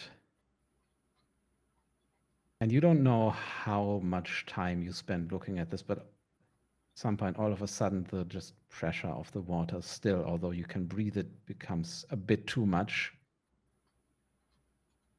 The woman next to you realizes that and grabs your hand, and you swim up again. Exiting the water, you now realize that your lungs are filled with, well, water, and you begin to cough uncontrollably. When all of a sudden, this woman appears to be leaning in for a kiss. I'm gonna try and not cough seawater in her face. Well, Noelani will accept it. yeah, it is. Well, she leans in and kisses you. And all of a sudden, you can breathe as if the water has just evaporated out of your lungs. Oh, And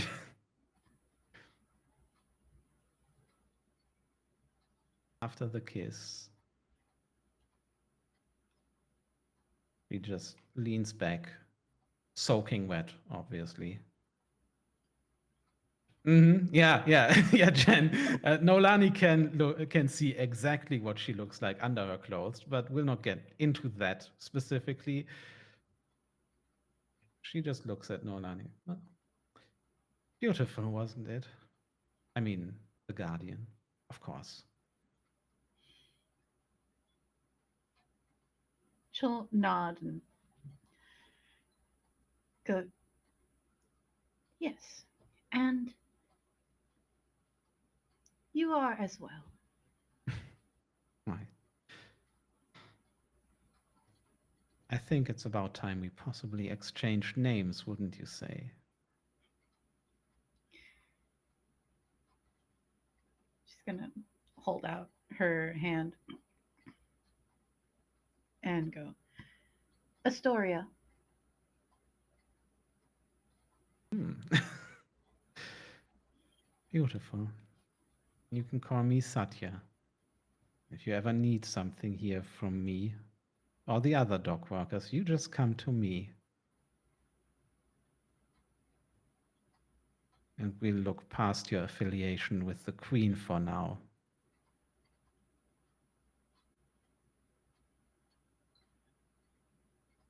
She'll nod.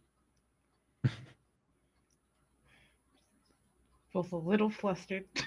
Both the player and Nolan here a little flustered. And with that, she just gets up and goes back to work. Huh.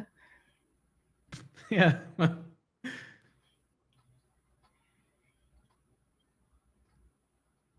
Araxi cannot find out about this. Araxi cannot find out about my stupid plan. Later that day. I'm just a little worried about Nolani. Are we sure we should have left her alone? the you worst that are can on your happen. you are Right, on your right. way back to London from Croydon. I don't think On the Araxi way. Oh, okay. is. Then, as you say your goodbyes in Croydon, as who is going back to London? All right.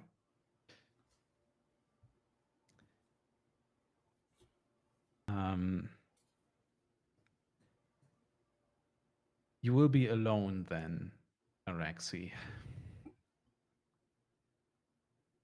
So,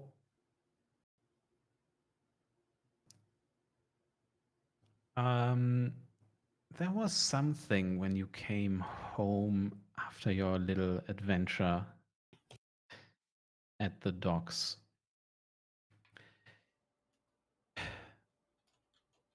So, there's something that has changed, you feel, when you brandish that halberd in the open there. It feels like there might have, like something might have been alerted to you there. And I will say, quite possibly, Ash, who was there as well, picked up on it. So, Ash, what was that?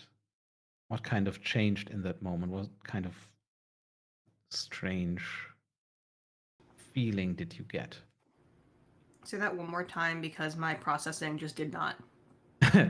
When you were at the docks last night and Araxi brandished her halberd openly for the first time in the series, you noticed a sudden kind of change. Pretty much just the vibes were different all of a sudden. There was just a strange feeling that you got. What was that? What kind of sensation? I think normally when Araxi brandishes this halberd, it inspires a sense of safety. But I think this time, or that time,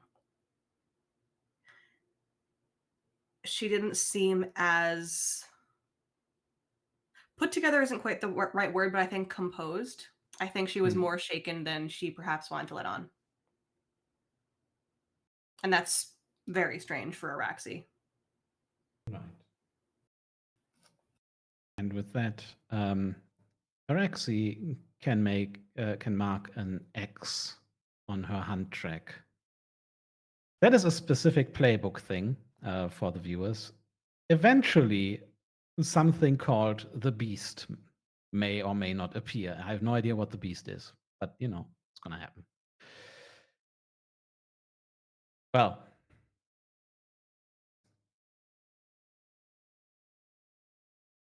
we are now moving to the dusk phase.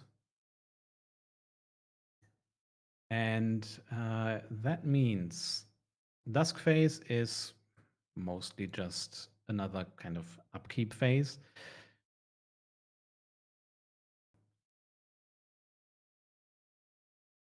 Every one of you can say what they will, what you will be doing tonight.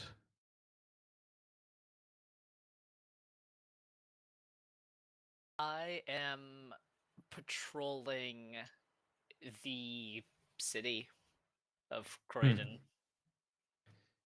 Right.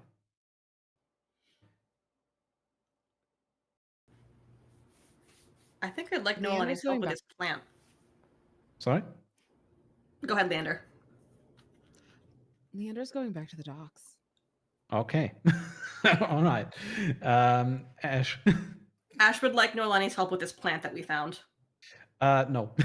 No, okay, cool. The plant is no, that's off camera. That's a mastermind clue. You can't do anything with it. Cool.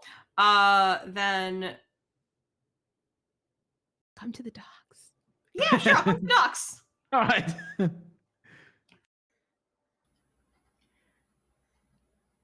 On the one hand, I do want to go to the docks. On the other hand, I have a potentially safer way to observe the docks, so I'm going to do a ritual. Okay. Yeah, you know, we were right at the docks. Why don't we stay there for a bit? The good Dr. Prescott and Ash Penhallow. Where are you going this fine night? Ash, you said that you had No, an no, just this is just where are you going? Ash said that they had an idea. And so Okay. I figured I would take Ash to meet some people. All right. Okay. Then we will now move to the night phase. That means we begin with our first unseen prompt. Again, explanation unseen is just something that happens elsewhere in London this night. However, we might see echoes of that in our hunter scenes. And we will start with, because it will be a while before we see Araxi, we will start with Elliot. So the scene that or unseen that we have today is taking us to St. James Street, where Father Matthew Keane and Dr. Jack Scott are visiting a young girl. Her mother claims she hasn't eaten in 4 months as an act of piety. And tonight, the father and the doctor will decide, is this a miracle or a fraud? So, Elliot, first prompt. The girl lays unmoving, buried under a mountain of soft blankets. Her sunken eyes shyly glance away as her mother helps her sit upright. How is the girl's fragility romanticized and exasperated by her mother? And the girl, she is breathing of her own volition, but any other movement, whether it's her sitting upright or turning her head to look as the doctor and father enter, are both controlled by her mother. Her mother kind of subtly has a hand on the back of her head and one, her arm propping her up. But just, yeah, every other movement she does other than breathe is controlled or prompted by her mother.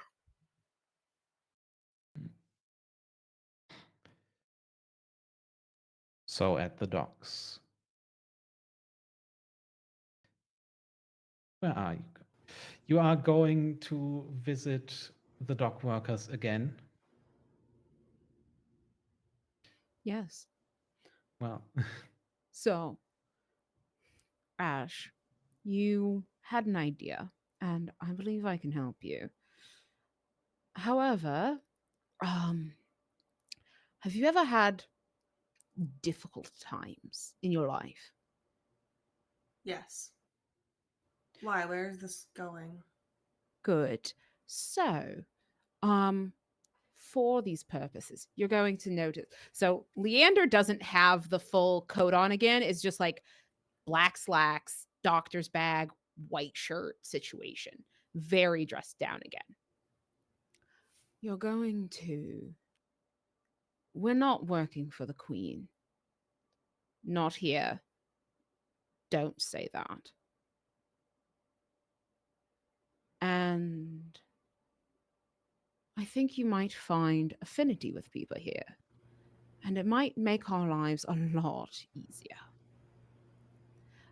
We arrive at the warehouse. no, you don't. No, not the Night warehouse. face is my face. I get to say what you get. Okay, cool. So we are As you walking as say I'm saying that, this. mhm, you see that other people are about at the docks tonight, and they are wearing the uniform of the Metropolitan Police. And just as you explain how you're so not working for the Queen here, suddenly somebody shouts at you from this. Right, state your business. Who's walking around here at night?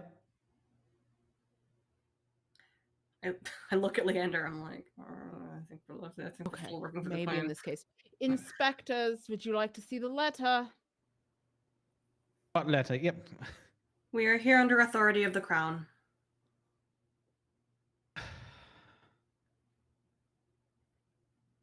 Oh, it's A team from Hargrave House, yes. right. And And found any werewolves or old gods yet while we are dealing with the actual workers' uprising here, well, threatening I don't stability? know. You seem to be contaminating our scene.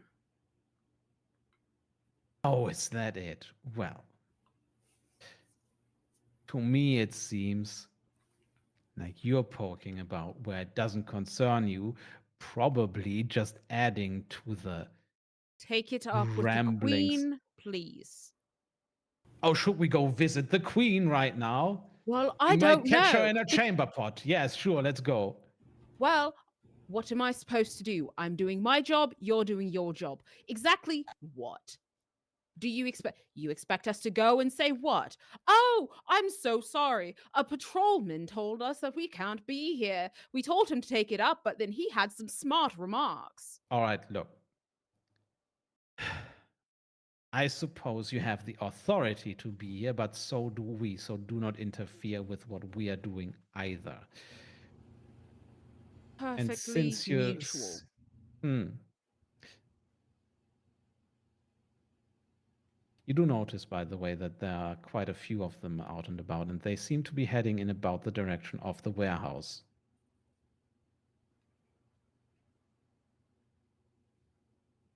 So, I'm assuming that you all have already done your business. So, we'll be going. Oh, we are on our way to business as well.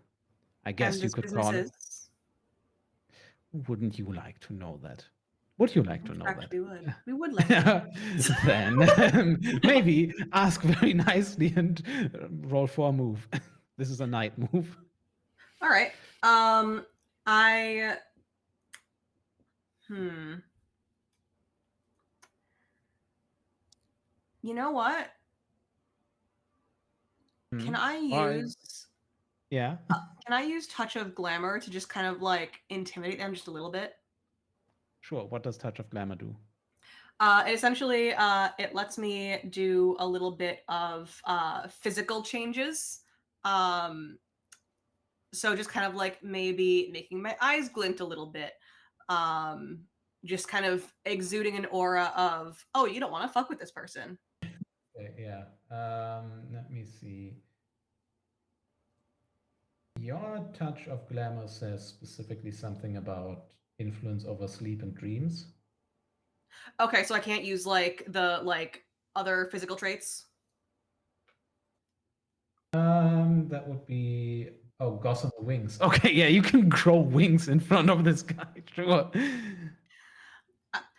I think I'm just gonna be like, look, it seems like you've had a very long night, and we wouldn't want you to be, well, unreliably reporting wrong information. As this person just I'm gaslighting this person. As this person just sees kind of like wings start to sprout from my back. So I think you'd best tell us what's going on so we can provide a little bit of stability to your investigation. All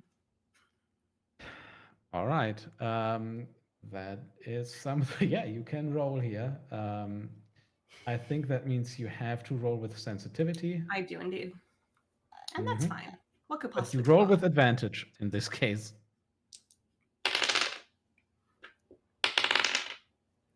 That's double sixes. So 13. It was a 6, a 5, and then a 6. All right. So you would have just rolled a crit anyway. Yeah. Give me a little bit of time to figure out a mastermind clue for you to find while you narrate how you influence this person. I think as these wings kind of sprout from my back, as these wings sprout from my back, I choose a point where no one else is looking at us. Like everyone's distracted, doing their own thing, and he can see kind of like my eyes flash. He can see the wings kind of puff out a little, not puff, but like like spread a little bit as I talk to him about how he's very clearly like sleep deprived, how he might miss things, how he might see things that aren't there, and like the camera kind of pans in on him just like looking so confused as I just smoothly insert myself into this investigation just as a second point of verification and corroboration. Yeah.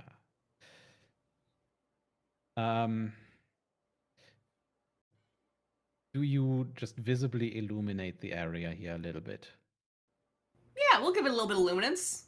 Leander, you see this spectacle, but there's something that you suddenly notice as well. You hear a kind of cracking sound from your right, and you see all of a sudden that roots appear to break apart the wall of a building next to you, forming a hole in the wall. And just for the briefest moment, it looks like somebody is watching you from the inside. And just in a blink, the hole closes and it's gone. And the roots disappear again, growing back inside. And that's your mastermind clue. Okay.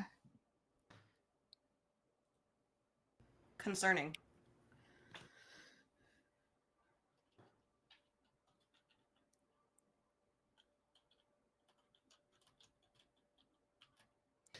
Anyway, the officer of the Metropolitan Police. Sure, I should probably. Well, the others. You don't look well at all. I don't feel well at all. Why don't The others you? need to deal with these people at Yes. the warehouse, the activities, you see, and he just wanders off, muttering to himself. I'm going to just gently come up to him, put a hand on his shoulder. Why don't you show us to your fellows, and then I can. The fellows perhaps... are all around you. Oh, they're all around us now. Well, I mean, not now. I mean, you saw them. You still see them walking towards the warehouse. Perhaps you can introduce us, Also, and then could this help guy's out you. of it. He's not helpful. Ash, It would Yes. have been more helpful if he was able to use some of his authority. I would like to take his badge or whatever show of We like have a seal proof from the crown. that he has. I would like it. I think the way I've narrated it, you would roll with advantage, but it would have to pretty much be composure that you use here. Okay. Which is that good for Leander? It could be worse. Yeah. It could be worse.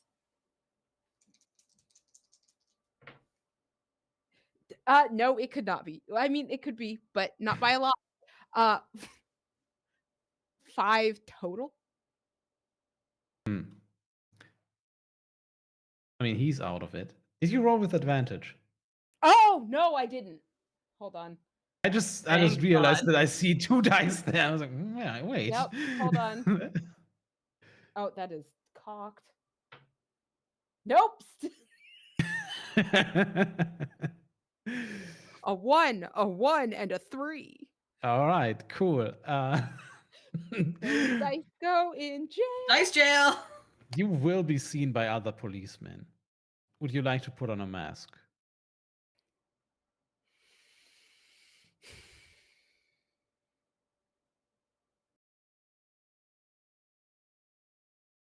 Scene doing I will say the actual consequence is okay. I'm What do going you to think? What do you use think a is? What move. do you think? Okay, what do you think is the bad thing that could happen if the other policemen see you?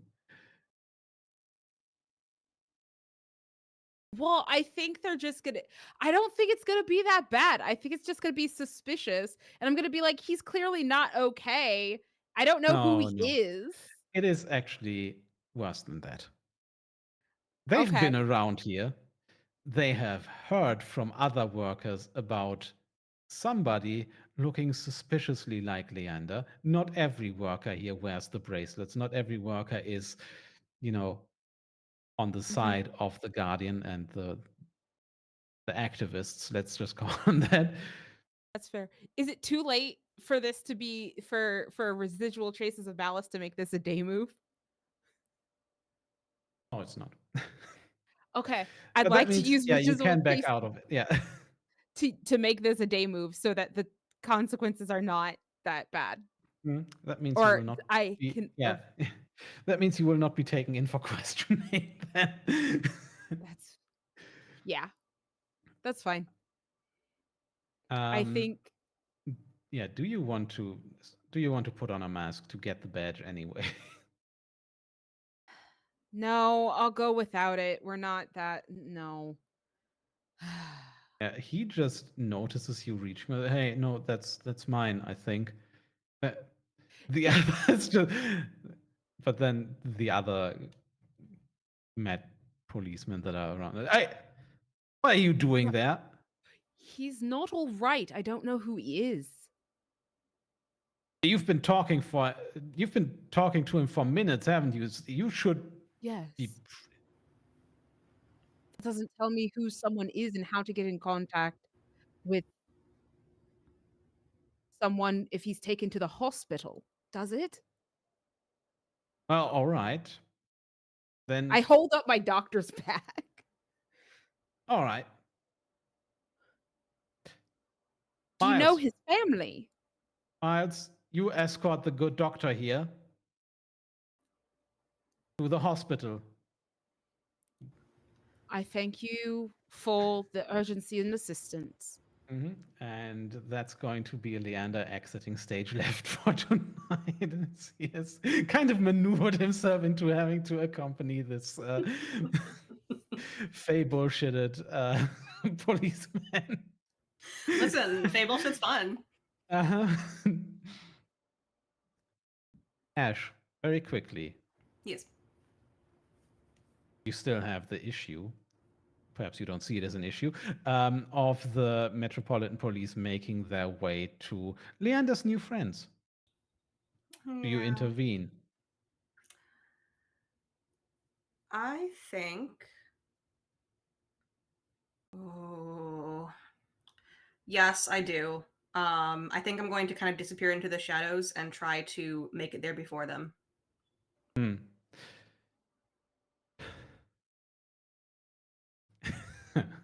Are you still in your Fey form? Do you still have wings? No, I think this was a momentary thing, especially because I really only had a second and I had to make it look like he was batshit. I'm saying specifically because making it there before them is vitality, which is not good for you. But if you roll with your faith thing, you have wings and you can roll sensitivity. You But know, that's also, true. you might reveal yourself as Yeah, that's the part problem. Fey. I think I would rather the captions. I think I would rather just take the risk and disable How? the way. Part Fey. Come on.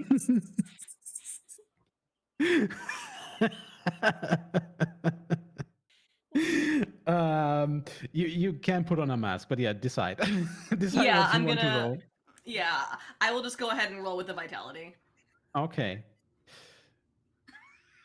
Then let's roll. Oh, that's cocked. All right, that is a 9. Mm-hmm. What do you think? What is the bad thing that can happen to you here? I think as as the person who was arguing with Leander kind of turns back, notices that the other individual is now gone, and probably returns to look around and catches a glimpse of very familiar white hair disappearing around the corner in the direction of the warehouse. So I think I was spotted and I wasn't quite as slick as I thought I was. Yes. And that will, of course, mean.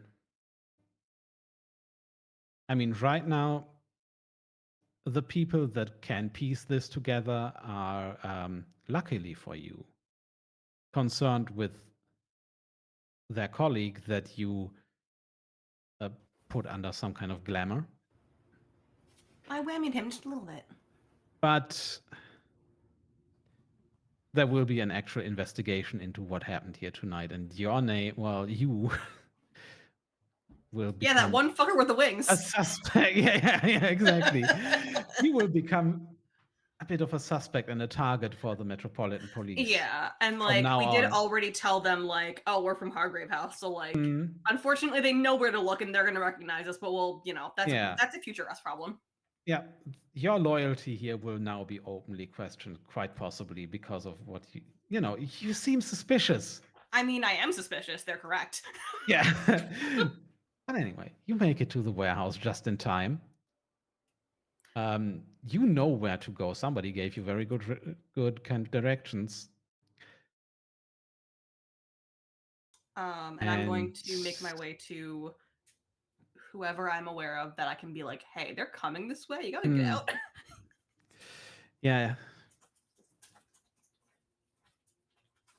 warehouse is opened, and again, the very old kind of worker that you saw yesterday that just stepped out of the waters of the Thames opens up. Who brings you here? An urgent matter. You all need to leave right now. What do you see in the background? What ritual is being performed there? They are lowering someone into a barrel of water. Um, there is soft mumbling and murmuring happening. Mm. And it's very much a stand in a circle, physically connected in some way, maybe with seaweed tied loosely around their wrists to connect the circle, and one person in the middle that appears to be lowering into the barrel.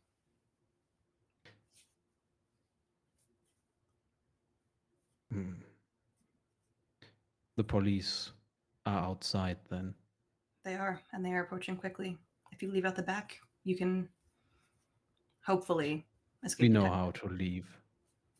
Will you come with us? I will. They lead you to the trapdoor.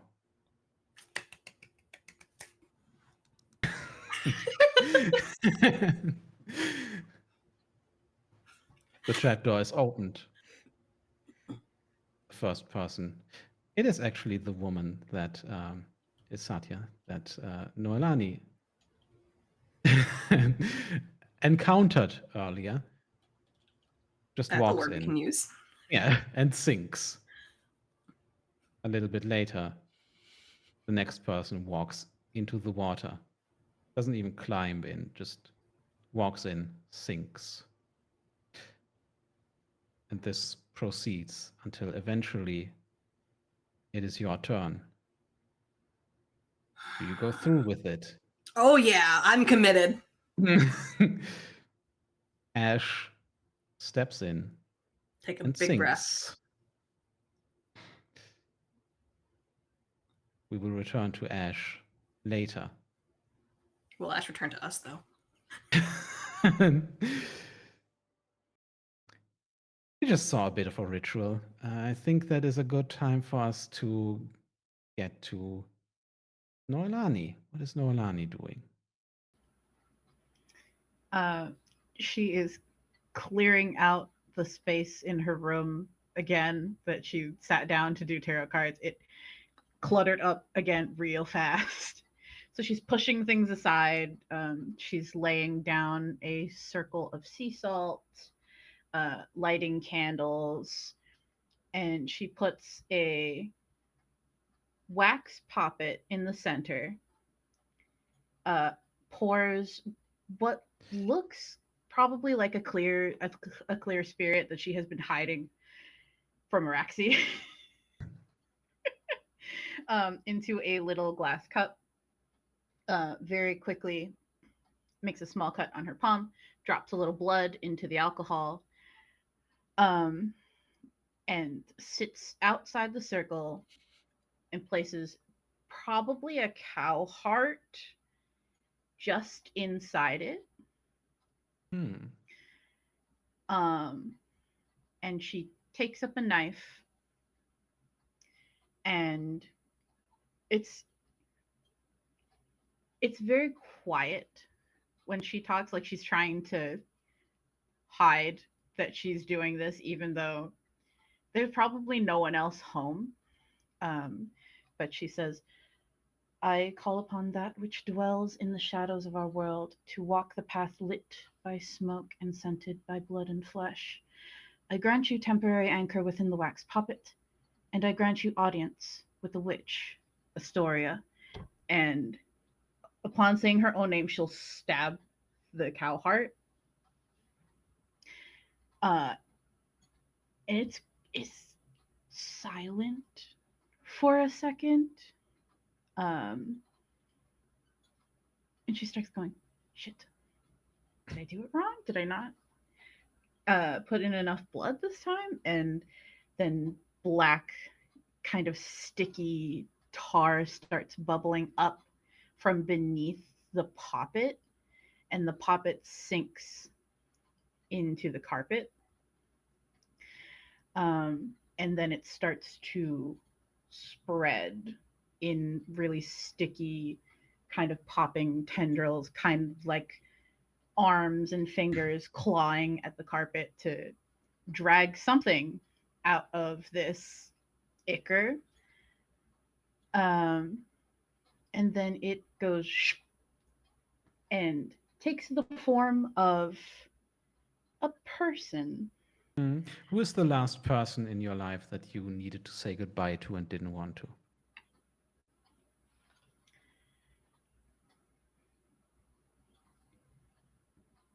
Probably her second cousin.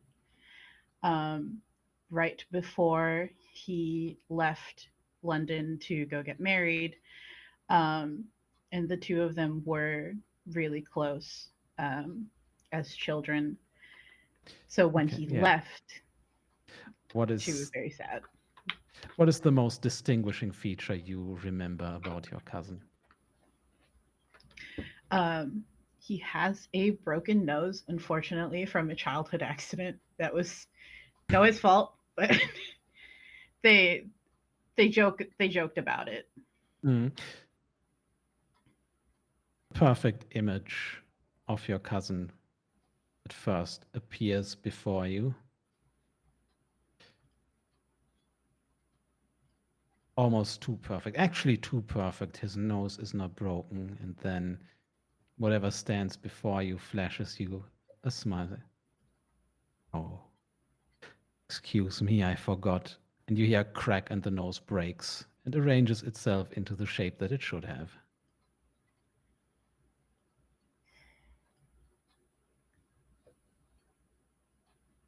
Now, what did you want to do tonight? I was going to observe another place or time. I was going to uh, check in on the ritual happening at the docks, presumably, or the ritual space, because she knows stuff happens there, but she doesn't understand what and why. Hmm. So, do you want to kind of reframe this as you find a clue if it succeeds because you're observing another place? Sure. Mm. I mean, you need to get something out of this, otherwise, Oh, yeah. yeah, that's fair. Why do it? Yeah. All right, then, For the plot. yeah, I guess it is time for you to roll with sensitivity, I assume. Yep. Um, Needs to be at least a 7. Oh hell yeah. 10. 10. Well, the entity before you just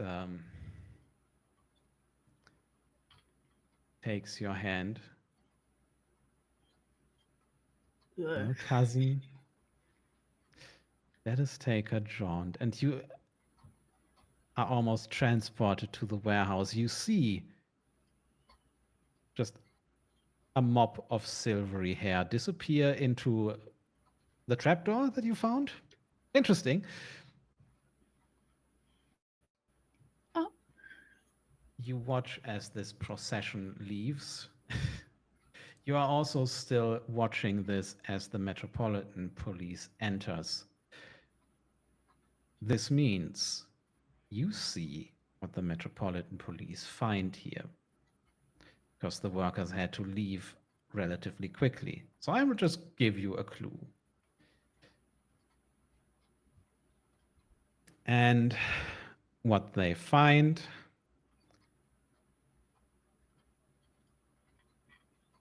is an actual. You hear them talk about this. Like, oh, look at this. Oh, what chartist stuff? Oh my. Of course they would have that here. What they find, and you understand, is a list of the workers' demands, edited multiple times, revised with handwritten notes in it. First, this could implicate the workers, you know that. Second, you see, and you can't tell us yet, but keep it in mind for when the questions get answered later. You see a few of the notes and can use that later when it comes to answer a question again. But that is your clue.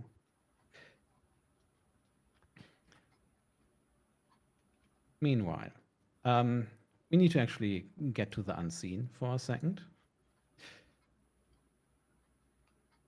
Lamia, the next prompt. Dr. Scott, fiddling with ill fitting glasses and carrying a stained medical bag, eagerly begins his examination of the pale faced girl. What tells us he's driven not by a concern for her health, but by a personal or scientific motivation? If he was concerned for her health, he would be checking her vitals. He would be testing organs. He would be asking questions about her functioning. And those are not the first things he asks. He immediately starts questioning her beliefs about faith and starts, instead of her mother, he starts moving around her joints and asking about pain, not as are you experiencing any, but seeing whether or not she feels the pain he is inflicting and whether they leave marks. He's testing a hypothesis, not checking on her health. Hmm. Right. We move over to Araxi in the streets of Croydon. I would assume you are in the center of the town, where you were essentially directed by the Archbishop. Yeah. And mhm, you are patrolling. Your halberd is there? Halberd and the holy water. Good, yeah.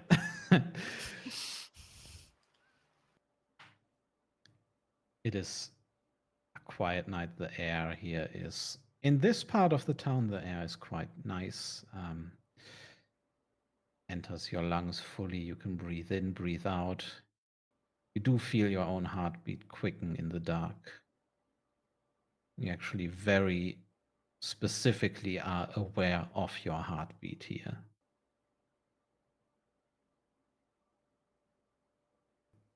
The only thing you see for the first part of your patrol is all of a sudden there's a rustling, and then you see a cat pouncing on something. You hear a squeaking shriek, and then you see the cat run off into the dark again, carrying a juicy rat in their mouth.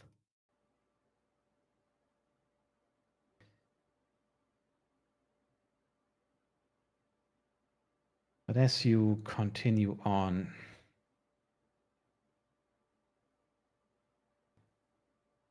you seem to be alone in these streets, but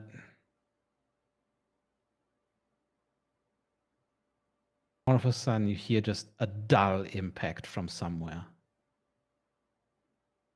To the side in an alleyway. I run towards it. Mm-hmm. um, I would say if you want to catch a glimpse of what did this, you will need to roll the night move, because you will expose yourself potentially by, rushing there instead of going carefully. Or you can just be on your guard and get there when you get there. I'm rushing, and I assume that's vitality. Yes. So what's the worst thing that could happen here? Oh, the worst thing is I get ambushed by the other vampire that's here. Ah, okay. Yeah. I mean, the other vampire, yes. And also, Sorry, finish your. all right, what did you roll? Okay, so I add 3 to it, so it's a total of 7. Oh, oh, wow, okay. Yeah. Um, let's just say what I was about to say is the worst thing that can happen is, yes, the other vampire is there, is ambushing you, and wants to prove themselves by attacking you. And that is what's going to happen with this mixed success. You will get there. You will find the other vampire. The other vampire also finds you. Is that an acceptable result, or would you like to put on a mask to perhaps? No, let's go. Let's dance. Yeah. Let's do it. All right. You arrive. The sight that you see is, there's something you know about vampires. Vampires have blood magic, essentially. what you see is a body that seems to be puppeteered around like a marionette, slammed against some kind of brass boiler or something that comes out of a distillery, is to the side of a distillery. And there is a vampire watching this, almost enraptured. That means to you, this other vampire, just a younger one, lucky for you, is not the one doing this. It's like a show is being put on here.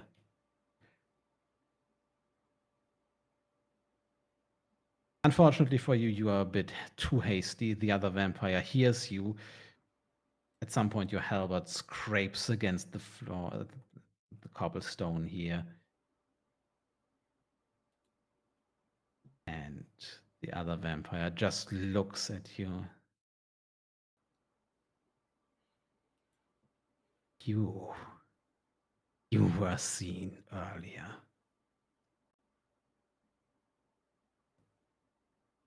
Any words before the vampire attacks you? So you know what you're dealing with. And All walks right. forward. Uh-huh. Oh shit. Uh-huh. This vampire seems very, let's say, excited by what is happening here, and eager, perhaps, to prove herself. And you see, well, you are the expert. What kind of physical changes do you see when a vampire attacks?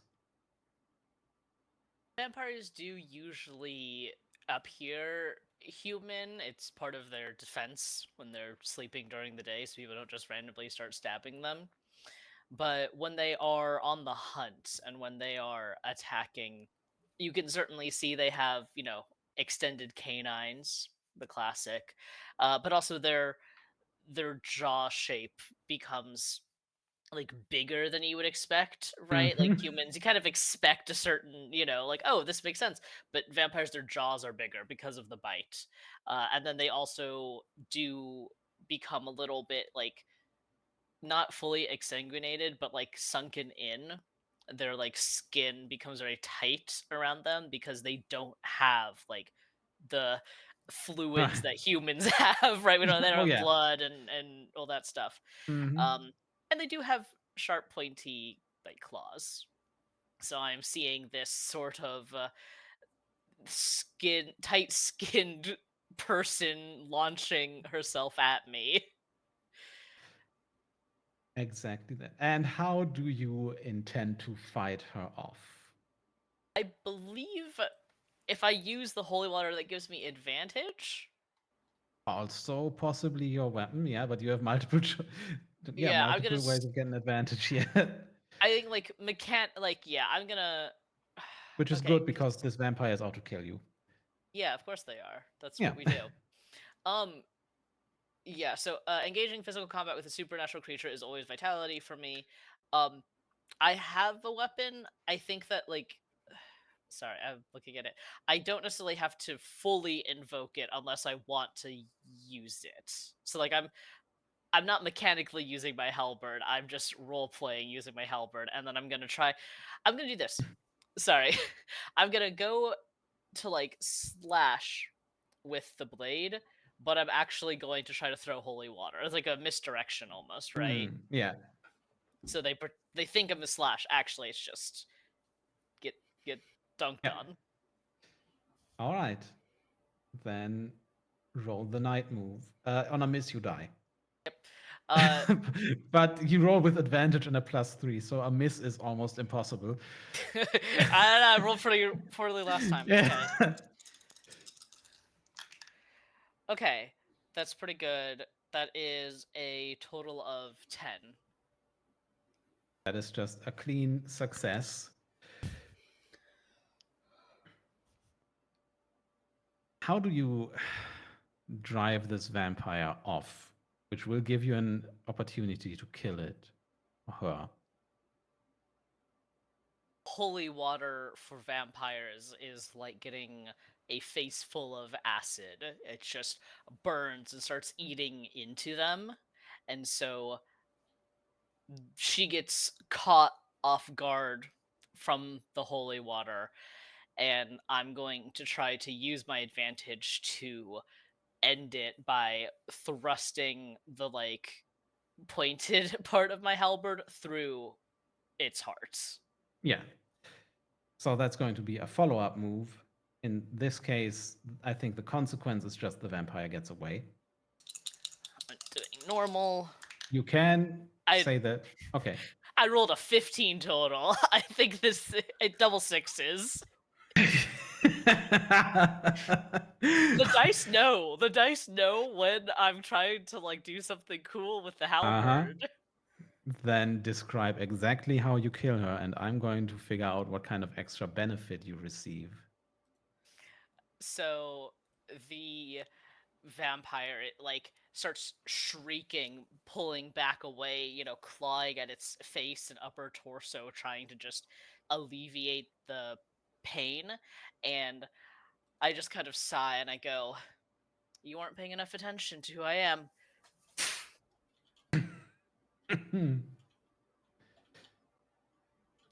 Well, speaking of not paying enough attention to who you are, the body that has been draped across this brewery that you're next to is getting puppeteered around again and now takes the shape of a crucifixion. And now the body opens its mouth, blood gushing out, and you hear a voice, disembodied, but made to appear to come from the body, speak to you. Miss Arexi Elizabeth Justice.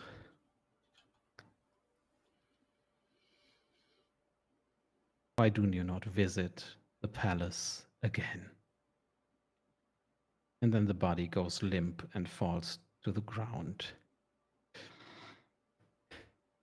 Do That I is where get an we'll. additional clue from That my is a clue now. Okay.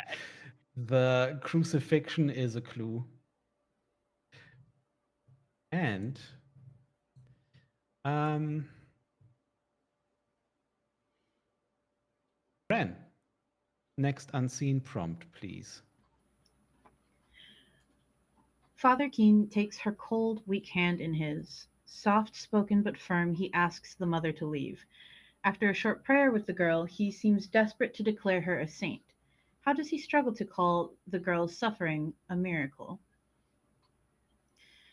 Her mother lowers her gently, uh, layering the blankets back over her like a tomb of fabric before reluctantly exiting the room. Father Keen tries really hard but struggles to meet the girl's gaze because it feels too much like she's challenging him, like she's telling him, "You're a witness to my piety and my connection to the divine, and it's better than yours." But her piety has made her a little more than a skeleton with tightly stretched skin over it.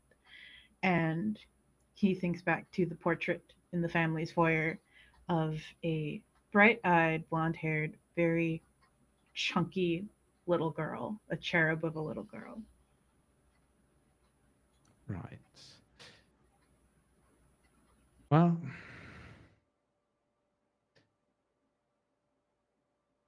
Ash, you're not a saint of the drowned guardian yet, but you emerge. You emerge in the water. All around you are the other dock workers and sailors. and the old one that you met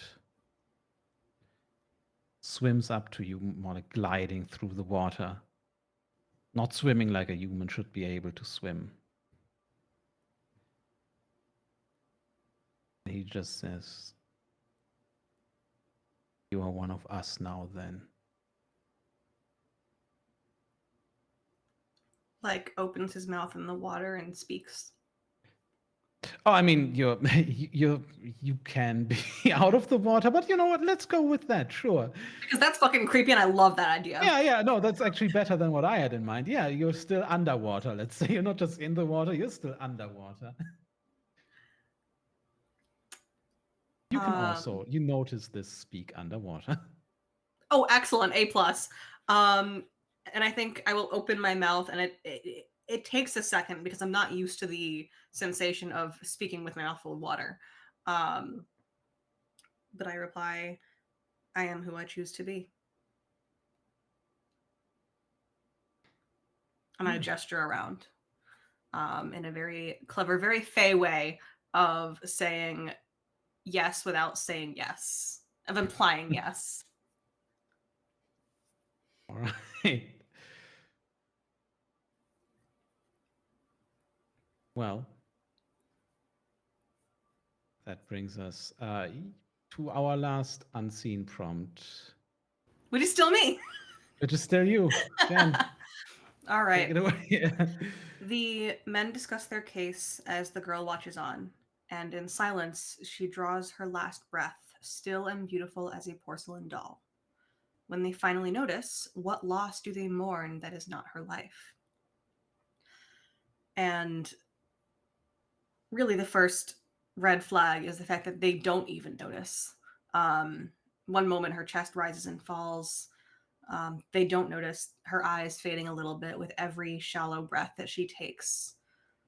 And maybe a full minute later, when they finally do notice, they see the faint thrum of that pulse in her throat has faded. It has stopped. The blood in her body has stilled. And in the yellow light of the room, lit by candles and torchlight and sconce light, this spidery network of blood vessels, the veins, stand in stark contrast against her pale skin. But in the yellow light, they look almost green, almost like a little root structure, but no longer carrying the vitality that they once did through this girl's body. And as they move closer, as they go to inspect her body, verify that she has passed from the world, Dr. Scott quietly comments that he would have liked to conduct further research while she was still alive, better understand the condition.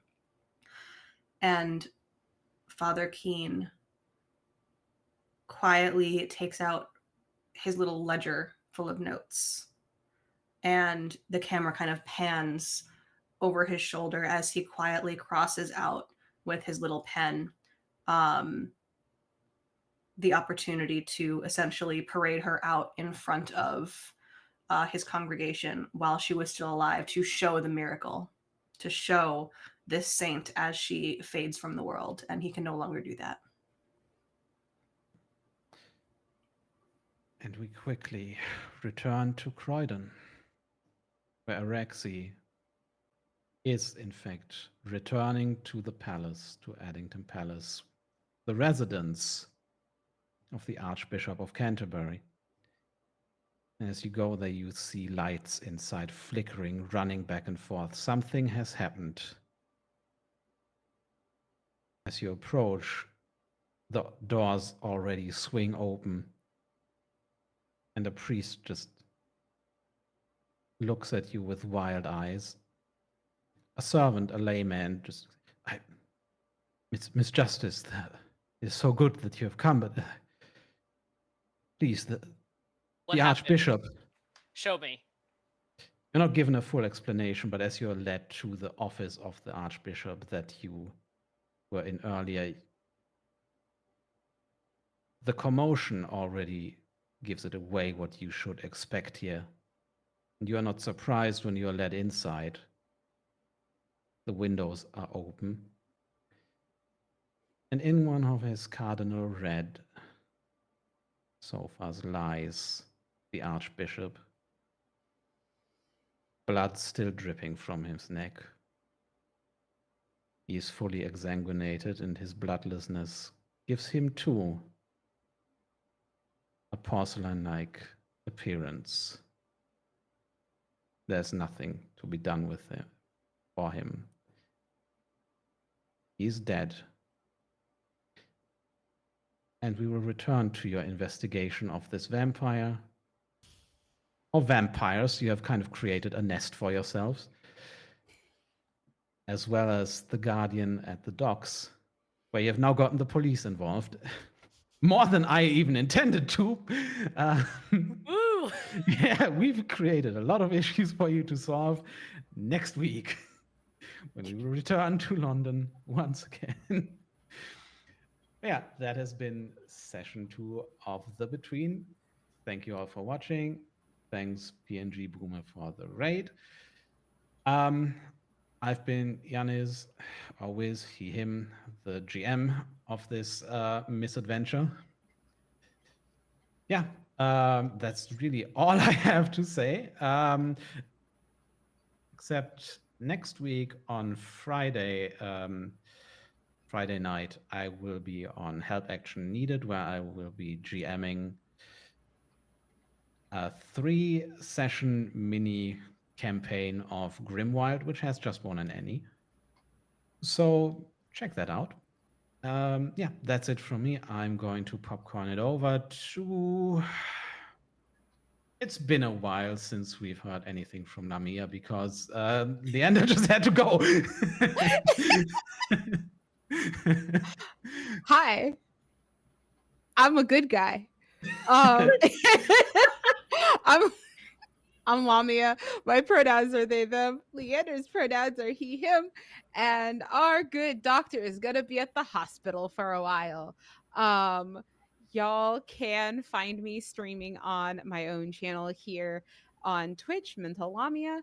And I think because I am gone next week camping with no electricity, I don't have a lot else for you all to check out. So come co-work with me on Tuesday and I will pop it over to one of the drowned crew because like wow y'all gave me a bunch of bullshit. So let's go with Nolani over here who's making out with folks.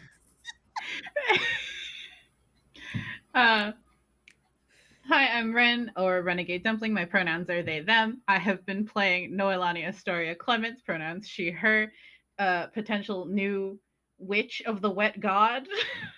Yeah, wet god. If you want to follow the things that I do, you can find me at Renegade Dumpling on Blue Sky, or you can find also us at Soup Dumpling Media on Blue Sky. I am currently in the trenches of pre-production, so I don't have a lot that I can show you. But if you want to follow me for my regular bullshit, and then also come see us here, you can check me out on Blue Sky. I am going to popcorn it over to Elliot. Hello, I'm Elliot, also known as Cursebreaker Elliot on the internet. My pronouns are he, him. I've been playing Araxi, whose pronouns are she, her. I'm not doing a whole lot this upcoming week, but next weekend, besides also being here again, you should come back next week, same time, same place. But on August 10th, I will be streaming um, by myself for the first time, basically just doing some little like video game stream things. And I have like a PNG tuber that my friend drew, and the art's gonna be excellent. I'm very excited about it. But yeah, I've had a great time. I'm glad that I didn't die, because that would have been a little anticlimactic to go monster hunter who immediately died. And I'm gonna popcorn over to our wonderful Jen. Never heard of them. Hi, friends. I am Jen. My pronouns are they, she. I have been playing your friendly local, now wet changeling Ash. Whose pronouns are they, them. Look, all I'm saying is there's a reason I didn't straight up say yes when he was like, "Are you one of us now?" That's all I'm saying. So like, am I in the wet cult? Questionable. I'm actually right after this going to be going over to FOMOCon to talk about producing APs. So if you're in the FOMOCon server, come hang out. And that's Yeah, it. and yeah, thanks to Jen, not Ash, for producing this. We In are one in addition this. to playing, yeah, exactly. Oh, yeah, that concludes the session today. As we said multiple times, come back next time, or else you will be drowned or something. Um, see you, see you next That part weekend. was still Goodbye.